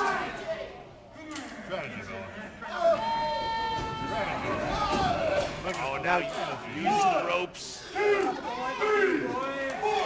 using that top rope, too, as well, to get a little more weight coming down the neck. The back of the neck of Rex Taylor. Really bending the rules as much as he can. Referee trying to get him off. Well, that's nothing new. It's what we're used to from Kid Raff. Love him or hate him, he takes every advantage that he possibly can in that ring. Most important thing to him is that win. Because at the end of the day, when you look back at a man's record, you don't see how. You just see whether or not it's a win or a loss. Oh, he's gotten hung up in the ropes. Kid Raff with those vicious kicks. Just going to town on the chest of Rex Taylor. Oh, now pulling him down, taking those knee strikes. Once again, focused on that upper body, the eyes, the face, hoping to knock Rex Taylor out, perhaps. Well, that'll certainly do it if you catch a chin with that knee in just the right way. You're gonna knock that head to the side and turn the lights out. And all it takes is 3 seconds. Oh, now looks like he might have a cravat in, raising those eyes a la Steven Regal. Oh. There's that uppercut to the back of the head and neck. The jack jerk able to kick out.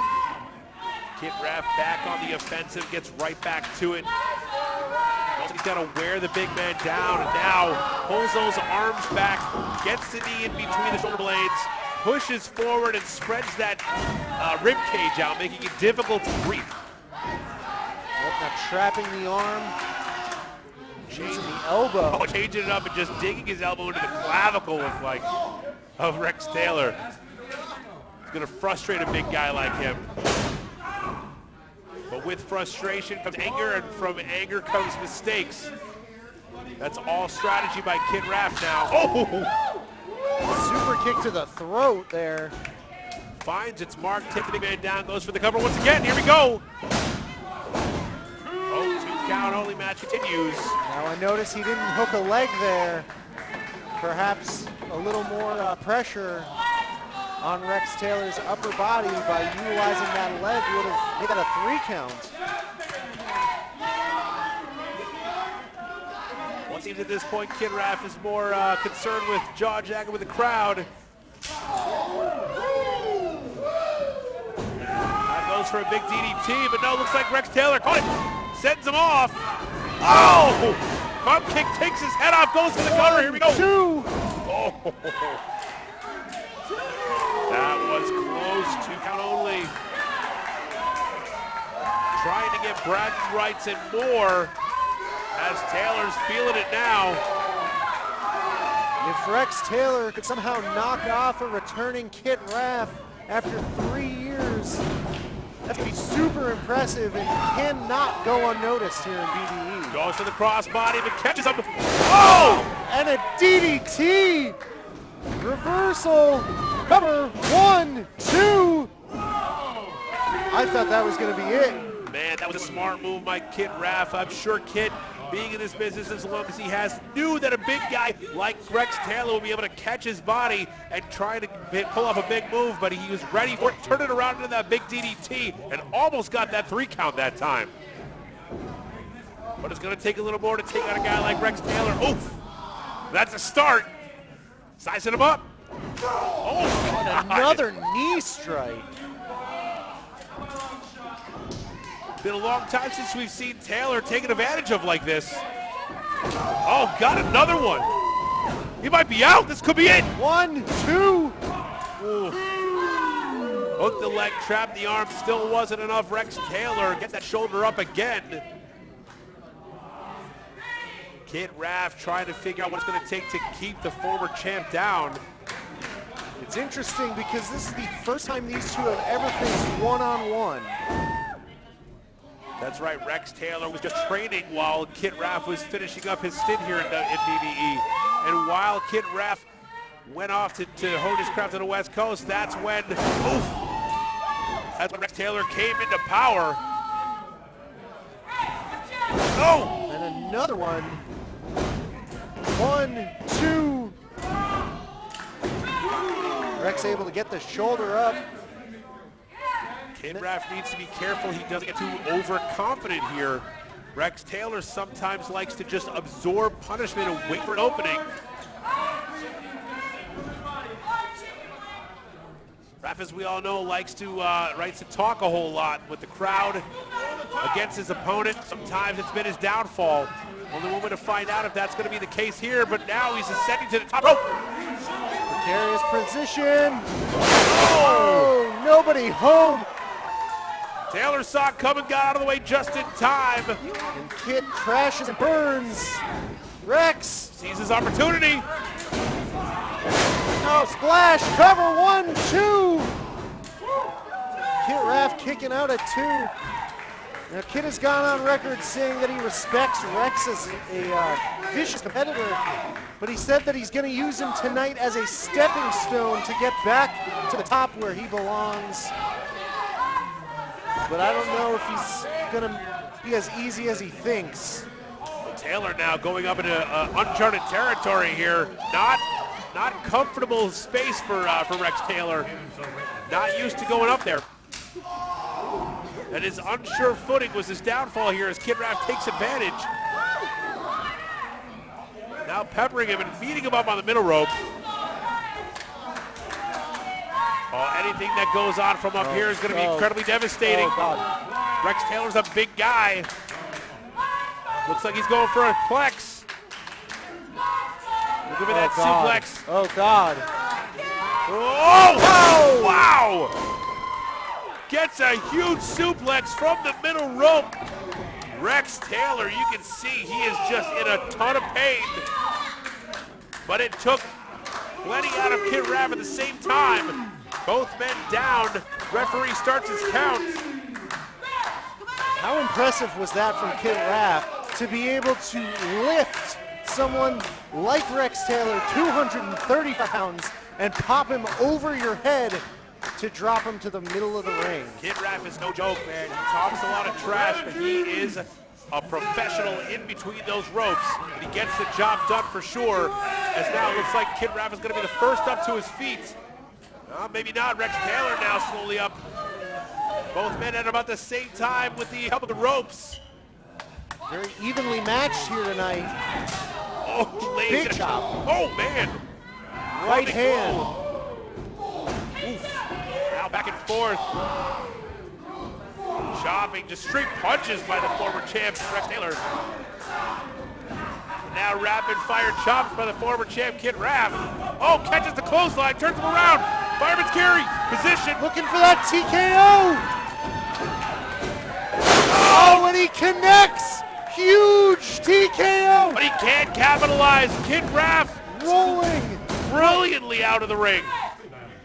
That's the experience of Kid Raff coming into play here. I'd have a hard time arguing with someone if they told me that if Kid Raff had remained in the ring, this match would have been over. However, that doesn't matter. Kid Raff's smart enough to get on the outside. Taylor has no choice but to hope he gets in before the 10 count, unless he goes out there, which it doesn't look like he wants to, I guess. Referee up to a count of 5. And now 6, as Kid Raff is still on the outside of the ring. Taylor apparently thinks that, believes that a count win is still a win, and he is exactly right. We're up to a count of 9. Looks like he's gonna get the win here. Oh, man. And just barely making it in before the 10 count. This match continues. Kid Raff now on the defensive. He is incredibly worse for wear as Rex Taylor decides that it's time to strike. Picks him up, looks like he's going for that TKO again. Kid Raff trying his best to fight out. Oh, gets a couple shots in. Going for an armbar, trying to get the big man down. Taylor fighting back. Oh, gets him down to his knees. He's really got that arm. Both are jockeying for position here. Who's gonna come out on top? Got that arm bar in, but can't quite get him down. Now grapevines the leg, hooks the heel. Oh, pulls him back. Using the ropes, wait a minute. He got the shoulders down. 1, 2, 3. Oh. Wait a minute. Kid Raff had his hand on the rope. Kid Raff was using the ropes as leverage. I don't think the referee saw it. That doesn't matter now. Kid Raff, the wily vet, pulling out the victory with underhanded tactics. A victory is a victory, and he just got a victory over the Backbreakers Entertainment former champion.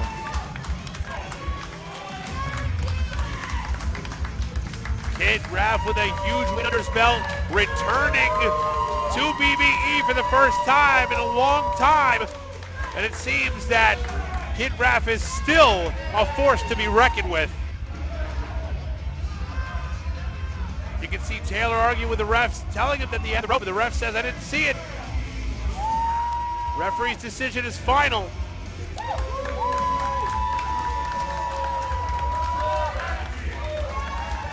Taylor pleading his case to no avail as Kid Rabbit's on the outside, celebrating his victory.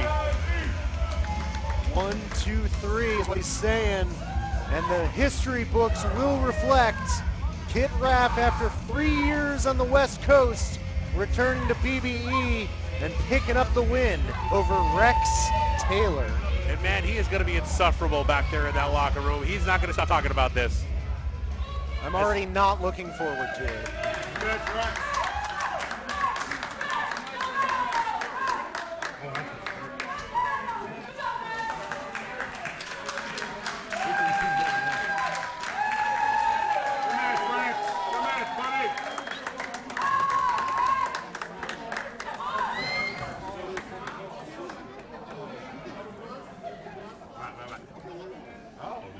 Let's talk Hanson making his BBE return. What's wrong with him?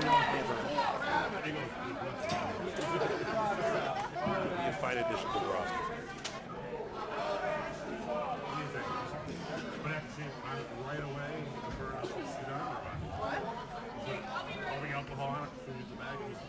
What do you do with that? Do it. Well, he wouldn't take a knee. Certainly not. He'd murder someone before he did it.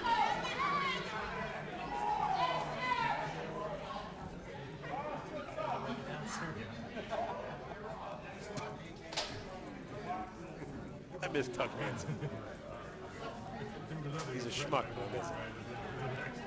I mean, he unfriended me on Facebook. What did I do to him?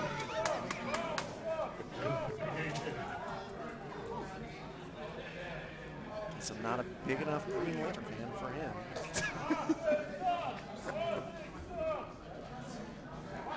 Well, he's a Hal Jordan guy. You're a Guy Gardner guy.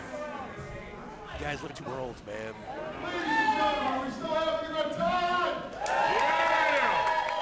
I'm a Jon Stewart guy myself.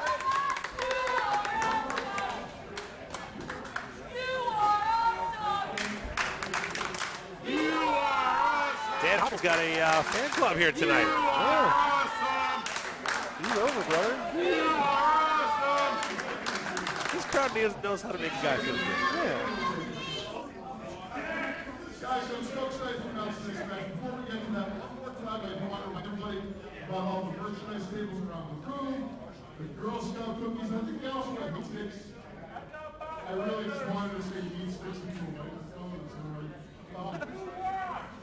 Anyways, the next match is an 8-man tag match that will be contested under loose tag rules. What this means is that while you do not have to tag your partner, only one person from each team is allowed in the ring at a time. Making their way to the ring first, from Funky Town, at a combined weight of 1,000 kilos, the mayor and the chubby daddy, the Fun!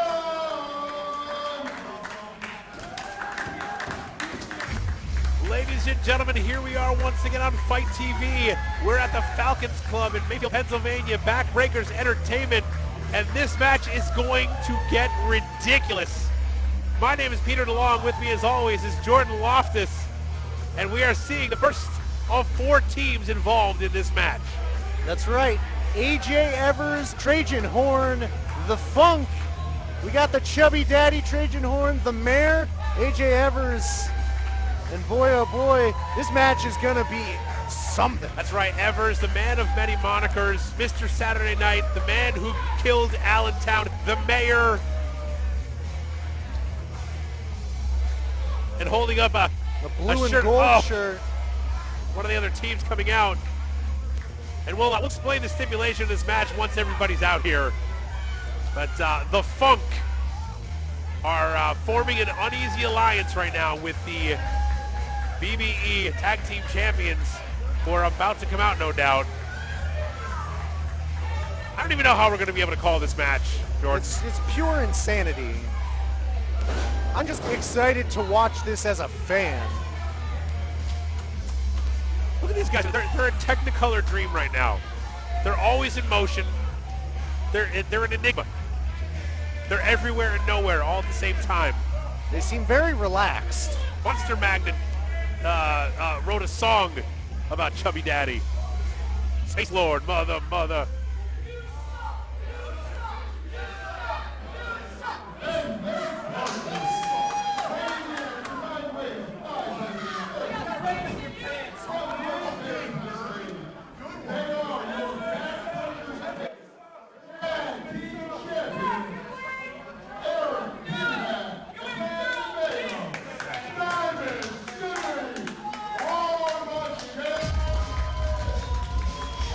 Here comes their tag team partners for the night, the BBE Tag Team Champions, the Diamond City War Machines.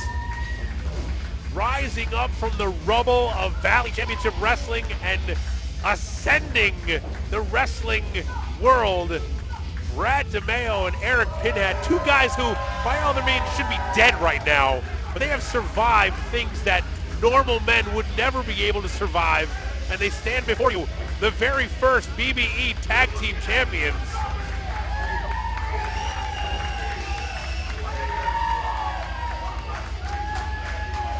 You'll be hard-pressed to find a team that works harder than these guys, I can tell you that.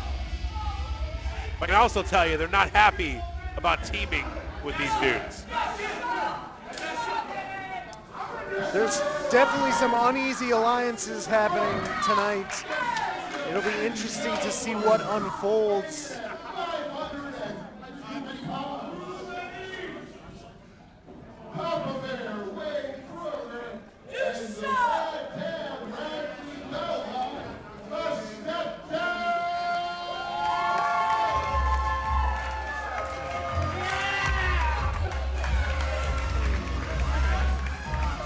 The leaders of the Dad Generation X, the Robe Warriors, the parental guardians of the galaxy. The stepdads have arrived in Mayfield. And they want you to know that they're not trying to replace your favorite wrestler, but they want you to respect the fact that they just might become your new favorite wrestler. Radley Belmont and Wade Kruger here to team up with Blue and Gold. What a handshake. Stand up, gentlemen. Just incredibly polite, respectful. All they ask in return is the same.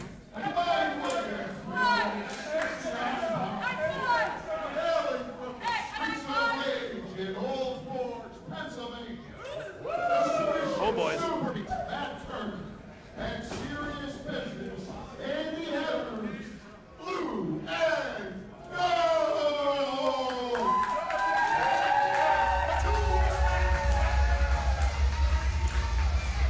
The submission super beast Matt Turner and the poison pugilist Andy Header together, Blue and Gold, out of Old Forge, Pennsylvania.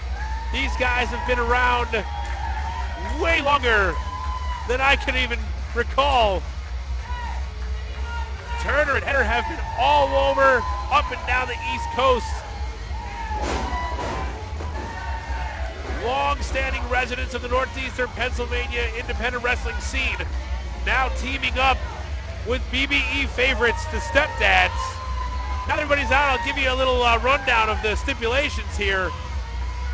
The titles are not on the line.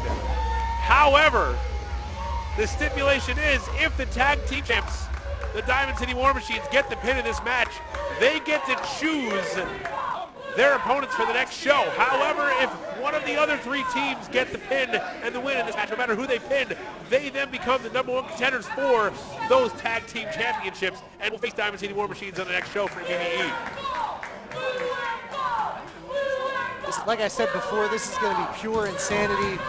All four of these teams know each other very well. They all have history with one another. Oh, we're getting started Look at right this. away. Look at this. They're just brawling. And And this is what this is broken down to, is just a straight up brawl in the opening moments of this match. You see Belmont on the outside with the mayor now. Chubby Daddy up against Wade Kruger. Brad DeMeo taking on the Poison Pugilist while Eric Pinhat fires off with the submission super beast, Matt Turner. It's total bedlam already. We barely just started. Oh, Diamond City War Machines colliding in the center of the ring. Tag team champions. Getting caught off guard here by blue and gold. Cover 1, 2. All 8 men in this match have a tremendous amount of history with each other, inside and out of that ring. Some are former tag partners, some are training partners, travel partners. Some are just straight up rivals. Straight up rivals, and some of them are all around just chums back there, but the stakes are high here, and everybody wants the same thing.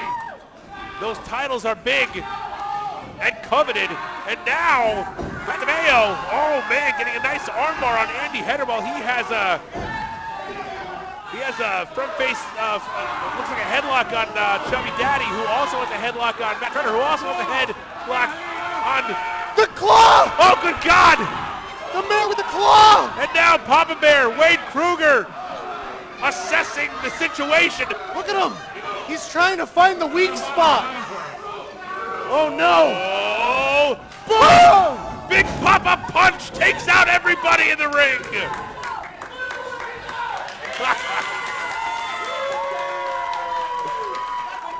The ridiculous meter has already gone off the charts, and we're barely a minute or two into the ring, into the match.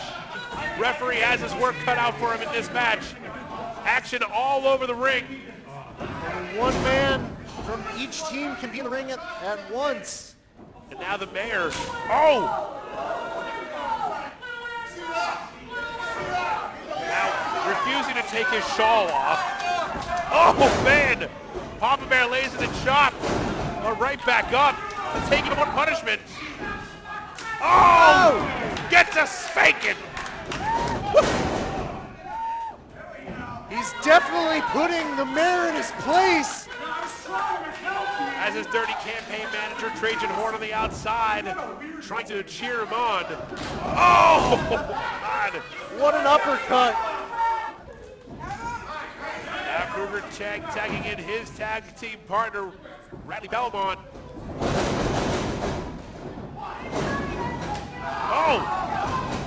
Oh, man, forearms all over the place. Now it's time for the Poison Pugilist coming in with a poison arrow. Oh! Big Papa Punch! Forearm party right in the corner. The mayor taking all the heat. This is pure bedlam here.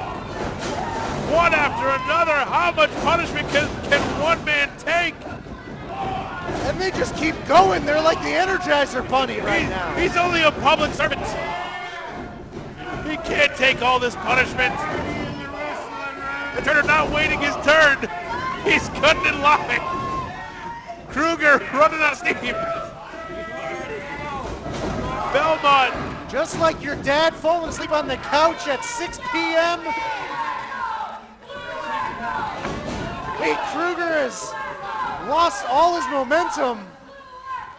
And now Radley Belmont trying to rally the troops like he's coaching a Little League softball team.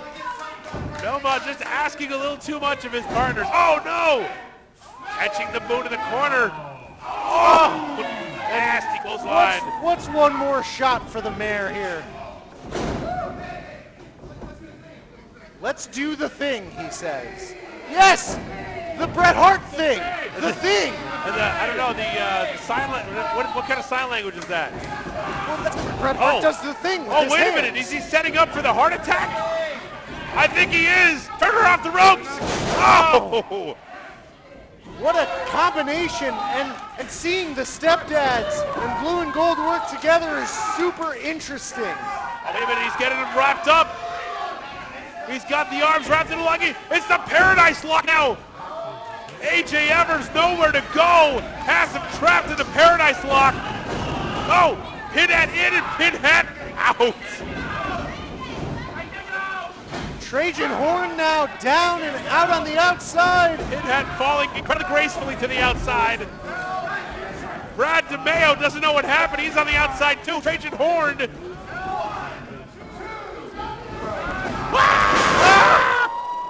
Drop kick to AJ Evers. Evers takes an incredible blow. Falls to the outside. Trajan Horn checking on his man. While the stepdads in blue and gold get a little bit of a celebration. Meanwhile, tag champs and the Funk regrouping, trying to figure out where they're going to go from here. Brad DeMeo directing traffic now, trying to come up with a game plan for his team. They're huddling now. Eric Pinhead asking for a polite crowd, for everyone to be quiet so they can talk. Hoping for a timeout. Look at them, they're huddling now on the outside. And going over to the ref and giving him a prompt, helping him figure out how to count. He started him off, now he got it. Now we mentioned that there were lax tag rules in this match. Nothing but a bunch of cheaters. But you got to start counting at some point. As now the Diamond City War Machines and the Funk return to their corners. Eric Pinhead wandering over to the Rock corner. Waiting for Bradley Belmont, too smart for it, caught him. Now Matt Turner, the technical nightmare, in the ring, legal man for blue and gold and the stepdads. And it looks as though the chubby daddy, Trajan Horton, is about to step into the ring for the Funk and the tag team champions, the Diamond City War Machines. Matt Turner, graduating student of CM Punk's 2002 class of Ring of Honor with tutelage under so many names. Taught how to choke by Nick Diaz and Samoa Joe. Taught how to throw forearms by Steven Regal. Taught how to kick by Kenta. So much knowledge in that man's head. Oh! And he's ready to impart it on the young boys.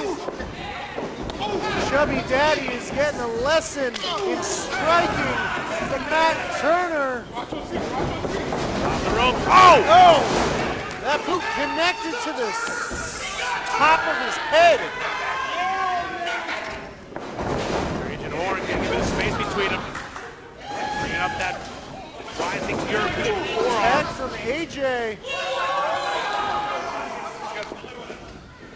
Now, Turner trying to roll over to his corner. A little too close, if you ask me. Now sending him off to the opposite ropes. Oh! Stalling suplex, it looked like. A hip toss into a suplex, and now off the ropes and doing a little bit of strut there. oh, and there's generic tag team move number 7. It's getting a 1 count as expected. You're right, I thought they were going for number 6, but you're right, they pulled out number 7 here, right out of the playbook. As now Turner still trying to reach for that tag, but the mayor of Funktown cutting him off and keeping him Wow, away. it's deadlifting him. That gut wrench suplex. And just burying the knee into the throat of Turner. I don't know why they went for a cover there. That was a blatant choke ref. Whatever, I mean, I'm a commentator. Lax tag team rules. Perhaps there is something I can see. I'll concede to that.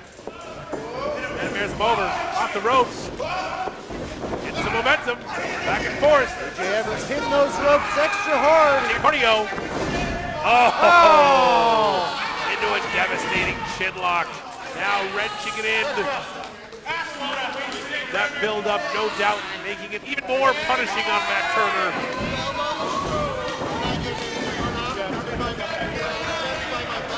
As Turner's tag partner is trying to rally behind him, get the crowd behind him.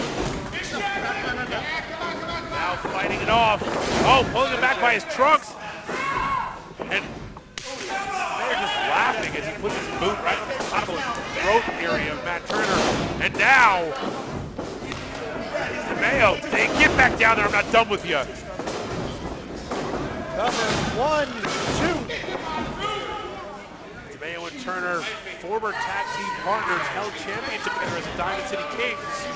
I have been on the receiving end of that. It is not fun. I can only imagine how hard they're hitting each other. Those former partners almost always become rivals, and now they tee off against each other. Oh, God. Coming out lefty. Right chop on a left clothesline. Turner never saw it coming. Takes every hit as now Aaron Pinhat wearing the mayor's shawl back into this match. Picks him up. Takes a lock slam position. Lets him think about it for a moment. I'm still in there. Oh my God! Double team maneuver brings him crashing down now. Pinhat with a cover.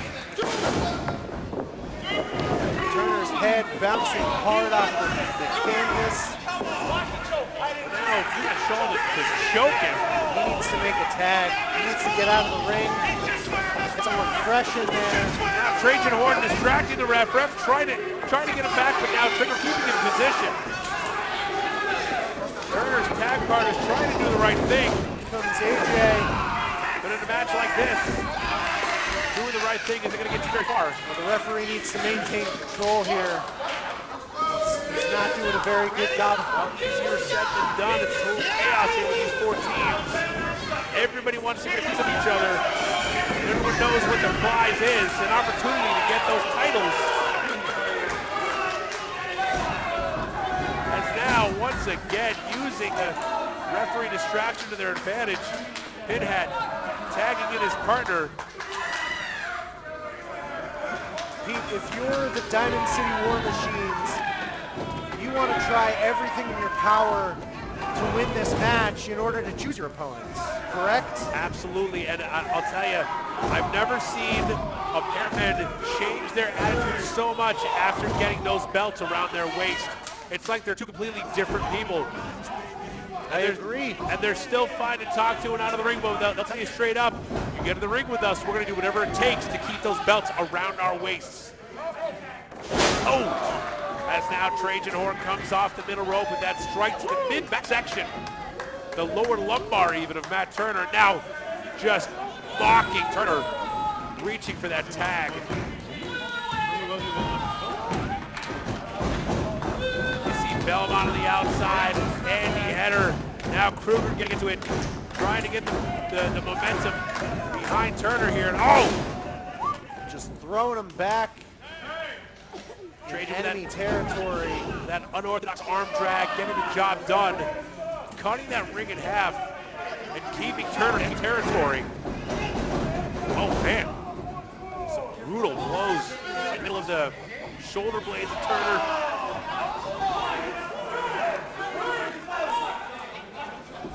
Oh, and now Brad DeMeo just choking Matt Turner as Pinhat is distracting the referee now. Oh God, and Mayor getting a purple nurple in there. How sophomoric. Now DeMeo Evers reaching deep into his arsenal here. DeMeo the legal man now, keeping the punishment going on Turner. All three of his partners far fresher than he. Needs to get that tag in big time. Oh. After that Death Valley driver, Turner rolling him through. Oh, gets double knees. He needs to make a tag now. Now is the time. Turner trying to shake the cobwebs loose. Not sure he even knows where he is. Header sounding off, making sure he can hear where he needs to go. If he can't see, now he can hear where he needs to go. And of course, Pinhat also reaching. Brad DeMeo wants to get that tag too. Turner crawling, trying his best, doing whatever he can, inching closer and closer. Who's gonna make it there first? AJ Evers in. Andy Header also in. Header's fresh. Knee strike right to the chest, finds the mark. AJ Evers out to the outside. Oh. Getting some payback against the other three. Header standing tall, laying the boots to the mayor on the outside. Following suit. I think Header was trying to get Matt Turner to get up and help him, but Turner might be hurt. Turner's still down. And here's Pinhat holding onto those ropes as Header whips him. Oh! Palm strike. Cravat, knee strikes. Header clearing the ring. Sends him into the, oh man! Falcon Arrow. Cover 1, 2. AJ Evers using Matt Turner to break that pin up.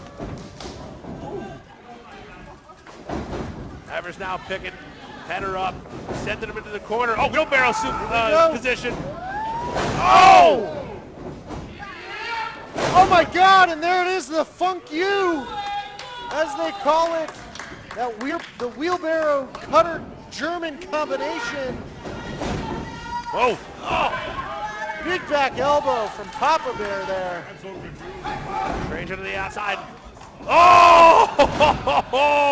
The big Papa punch, rocking the job, the mayor.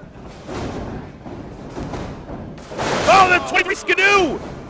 There it is. Belmont pulls it out of his back pocket. And now the stepdads are looking to take out the Funk. Oh, Trajan, quick on his feet. But Kruger catches him in the corner. He tried going up and over, it didn't work. He's got him. Oh, curfew driver right in the middle of the ring.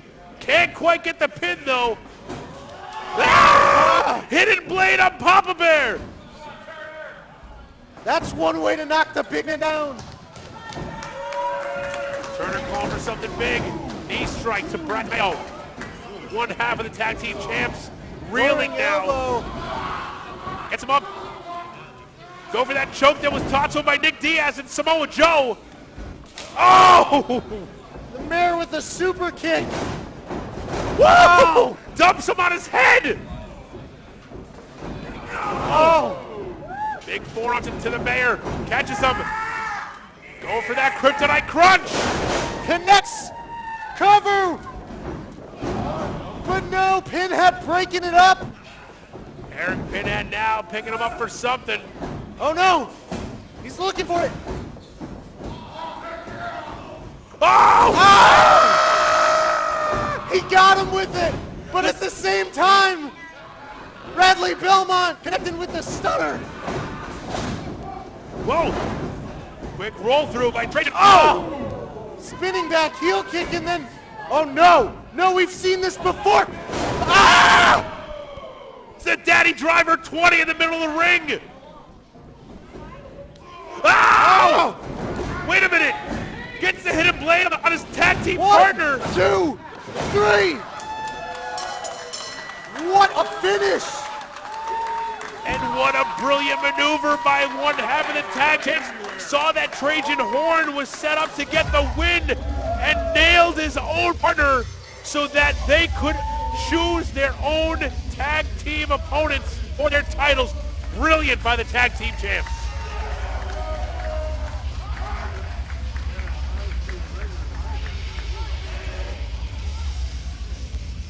The very first BBE tag team champs and looking to, for now, be the only champions on the roster.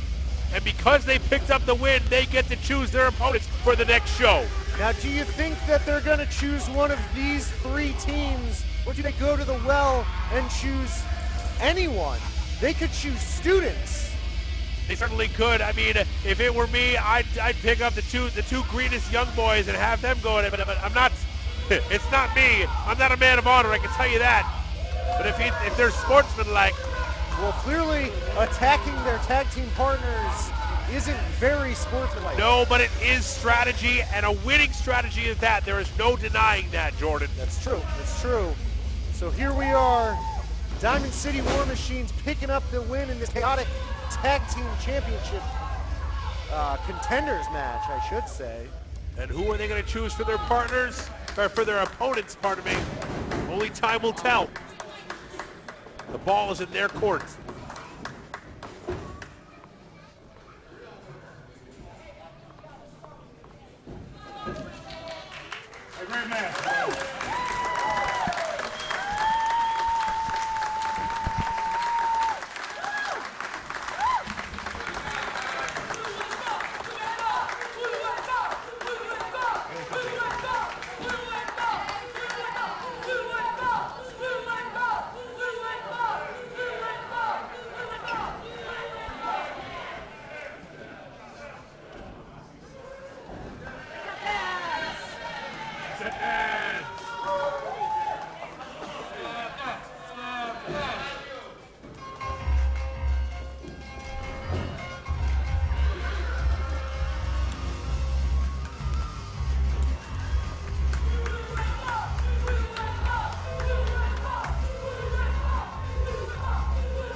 You want to take this last one? Start off?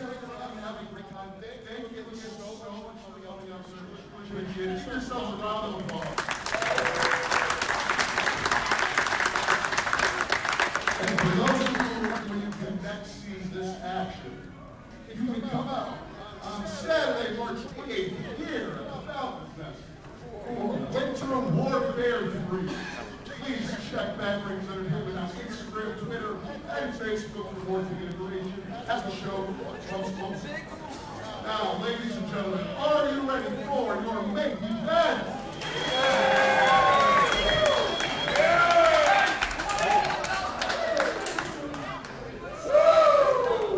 Tonight's main event is scheduled for 1 point. And it is for the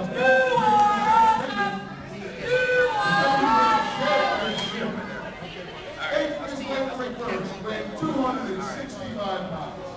From Yonkers, New York to Second Carbondale, Pennsylvania, he is the leader of the Zhang Dynasty, Anthony Harzan!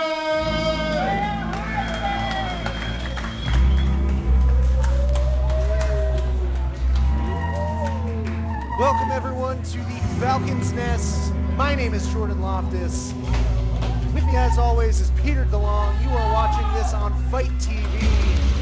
And this is BDE. And we are about ready for our main event heavyweight championship match as the challenger, Harzan, makes his entrance. That's right, the stakes couldn't be higher. Harzan getting a long-awaited opportunity to put that belt around his waist for the very first time. Here he is, a BBE original, been around since the beginning, very first graduating class. The leader of the Zhang Dynasty. And everyone here in Mayfield, Pennsylvania seems to be 100% behind him. Harzan has been getting a lot of wins under his belt as of late. It'd be hard to argue against anybody who said that he deserves it. However, you can't ignore the fact that there's a rematch that should be happening. It's not. Half of me, and all you. And he is your Backbreakers Entertainment heavyweight champion. Ladies and gentlemen, please make some noise for Ken Edra! Oh, they'll make noise for him, all right. Not the kind of noise he wants to hear, though.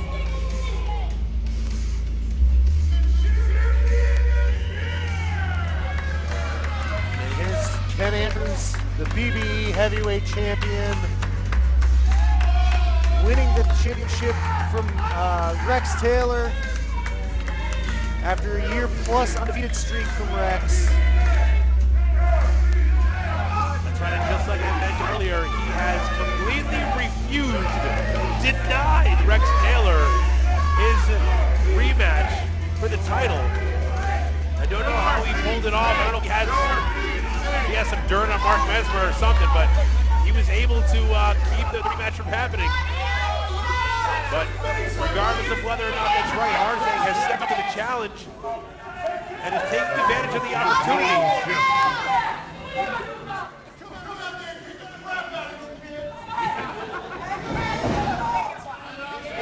What a role model Ken Andrews is. Threatening children.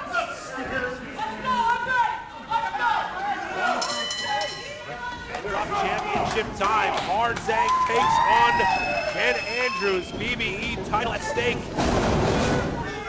Dodging the lockup. Ken Andrews, he talks a lot of trash on Harzang. Says that he's a chump. Says that he's chasing the dream while Ken Andrews himself living the dream. Straight up saying that he doesn't deserve the championship opportunity that he's been given. But make no mistake, he knows that he's just playing mind games. He's been watching his footage of Harzang. He's been doing his homework. He's been doing whatever he can to figure out how to stack up against Harzang. We're about to find out how good of a student of the game he is now. As Harzang just picks him up and sends him to the corner, lights him up. Ken Andrews screaming in terror as Harzang just, with relative ease, just lifting him off of his bare feet. Oh, Andrews out of the way, pulls the ropes down, sends Harzang flying, but Harzang catches and hangs on. Harzang up on the apron now. Big shoulder block to the midsection of Ken Andrews, and now those kicks from Harzang. Now strikes. Precision strike by the challenger now, sending him in the middle. Oh, up like a cat. Oh, and catches him. Nice exploder, goes for the pin. Not only Zangflex not enough. You know, Harzang, when you came in, usually he's a very likable guy. He'll talk to you, he'll shake your hand, he'll tell you, he'll ask you how the kids are and whatnot. But man, he had his headphones on from the beginning as soon as I got here. He was in the corner, he was pumping himself up. He's been doing plenty of training here. As soon as he found out he had his opportunity, I don't even know if he's left the gym. He wants that belt around his waist. He's never had it before. He knows that. He's the very first BBE graduate. He's never held a title. You know it bothers him. But he sees the opportunity at hand. He's going to do whatever it takes. Focus. I've never seen Harzang this focused before. That's right. Neither have I. And like you said, I don't think he's left the gym since discovering he's had this opportunity. He puts in the work. He's here early. He tries to talk to the younger wrestlers on this roster, giving them advice. And he wants to be the role model that this company needs at this moment, since right now we have Ken Andrews. Absolutely. And Ken Andrews said that the only reason Rex Taylor had the title for as long as he did was because he was an athlete. But Ken Andrews is a wrestler, and that's why he was able to get the title off him. And I think Ken Andrews is straight up overlooking Harzang for the most part. Just called him a backbreaker's loser there. Now, that fired Harzang up. Pulled him up a bit, however. Oh man, head first into the corner there. Oof. Uppercut in the corner.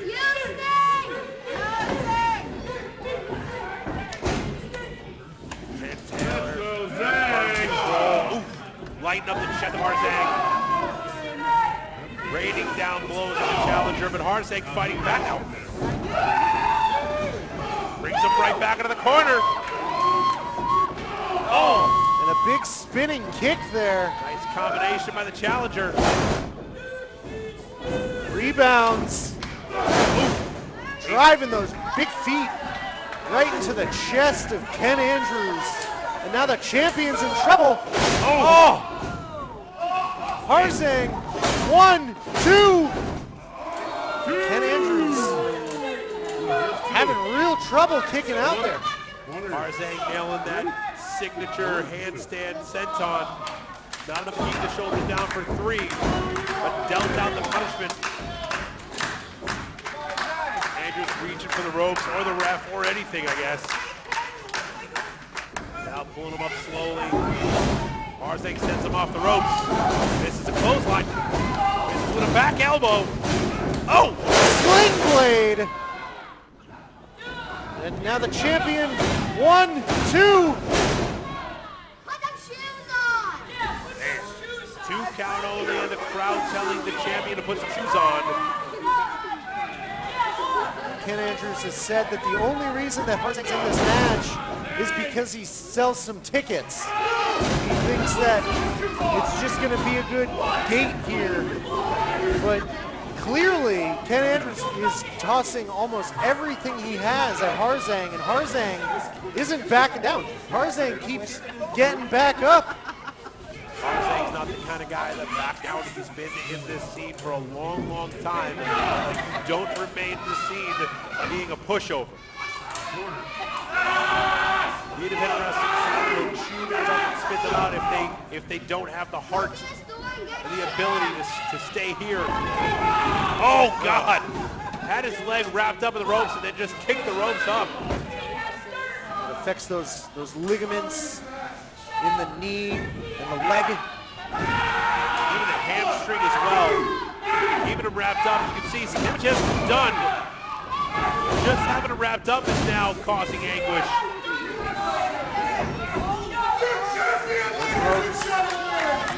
They hurt when you hit them. Being tied up in them, it's not fun. Now doing a little too much talking. He's not taking Harzang seriously enough. Giving him time to rest while he yells proud. Harzang sends off, no, reverses it. Follows him. Buries a knee in the midsection. Once again.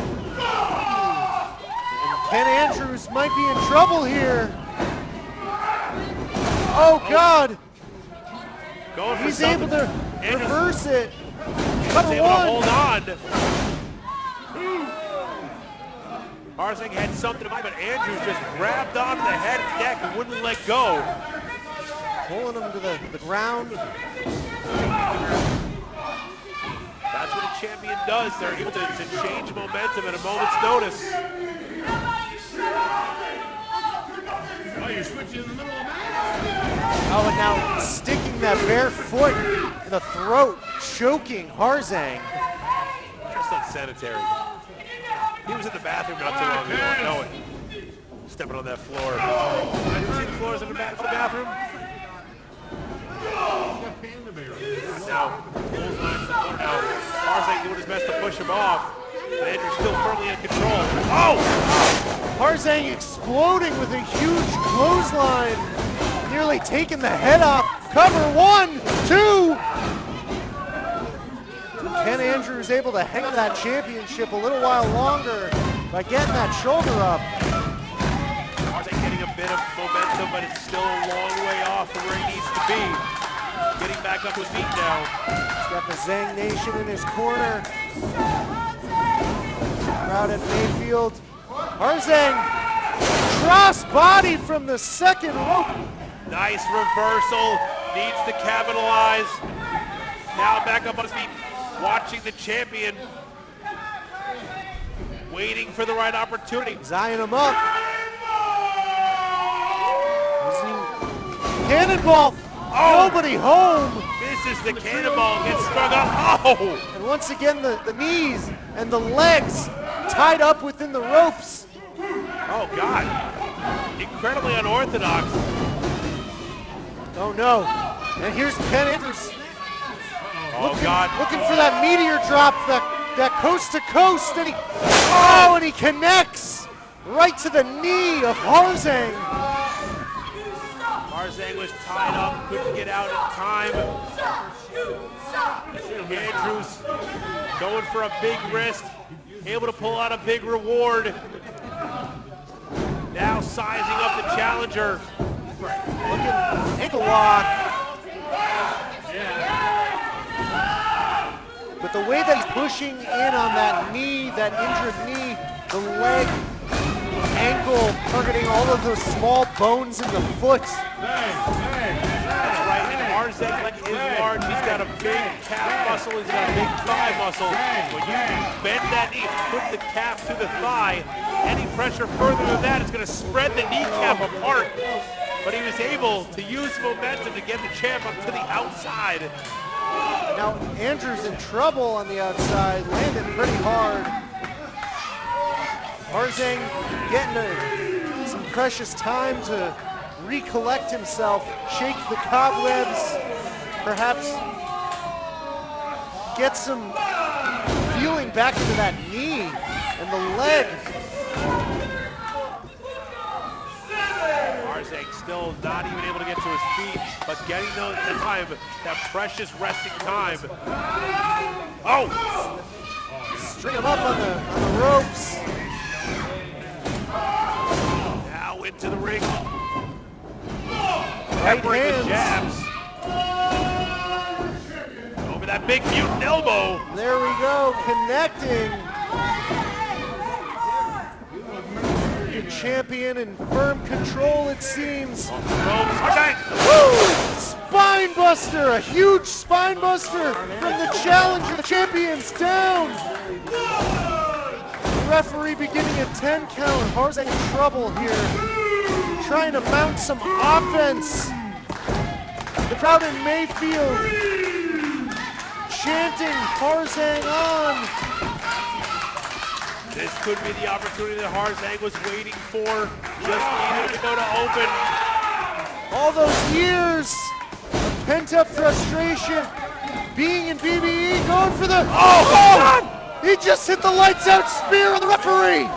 Referee nearly got cut in half. Harzang didn't know it was going to happen. Ken Andrews pulling the ref into the way at the last moment.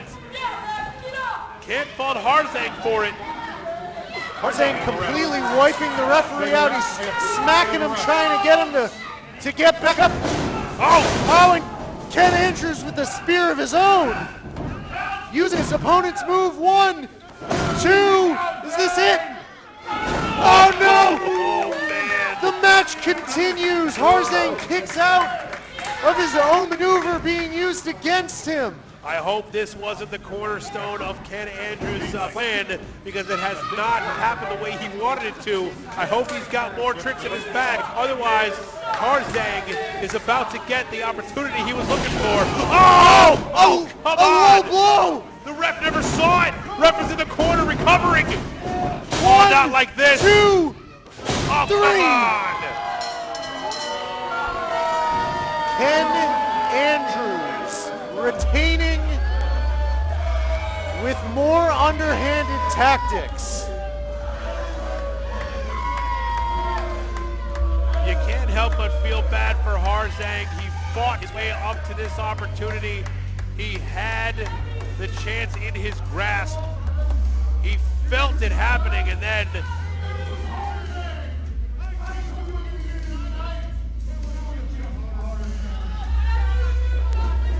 what a disrespectful.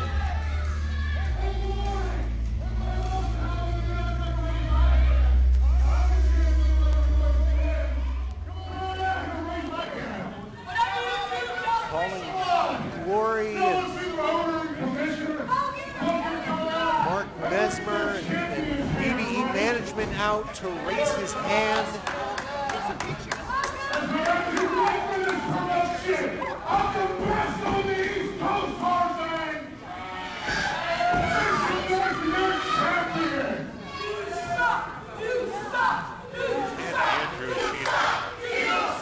What a tainted victory here. Harzang came so close.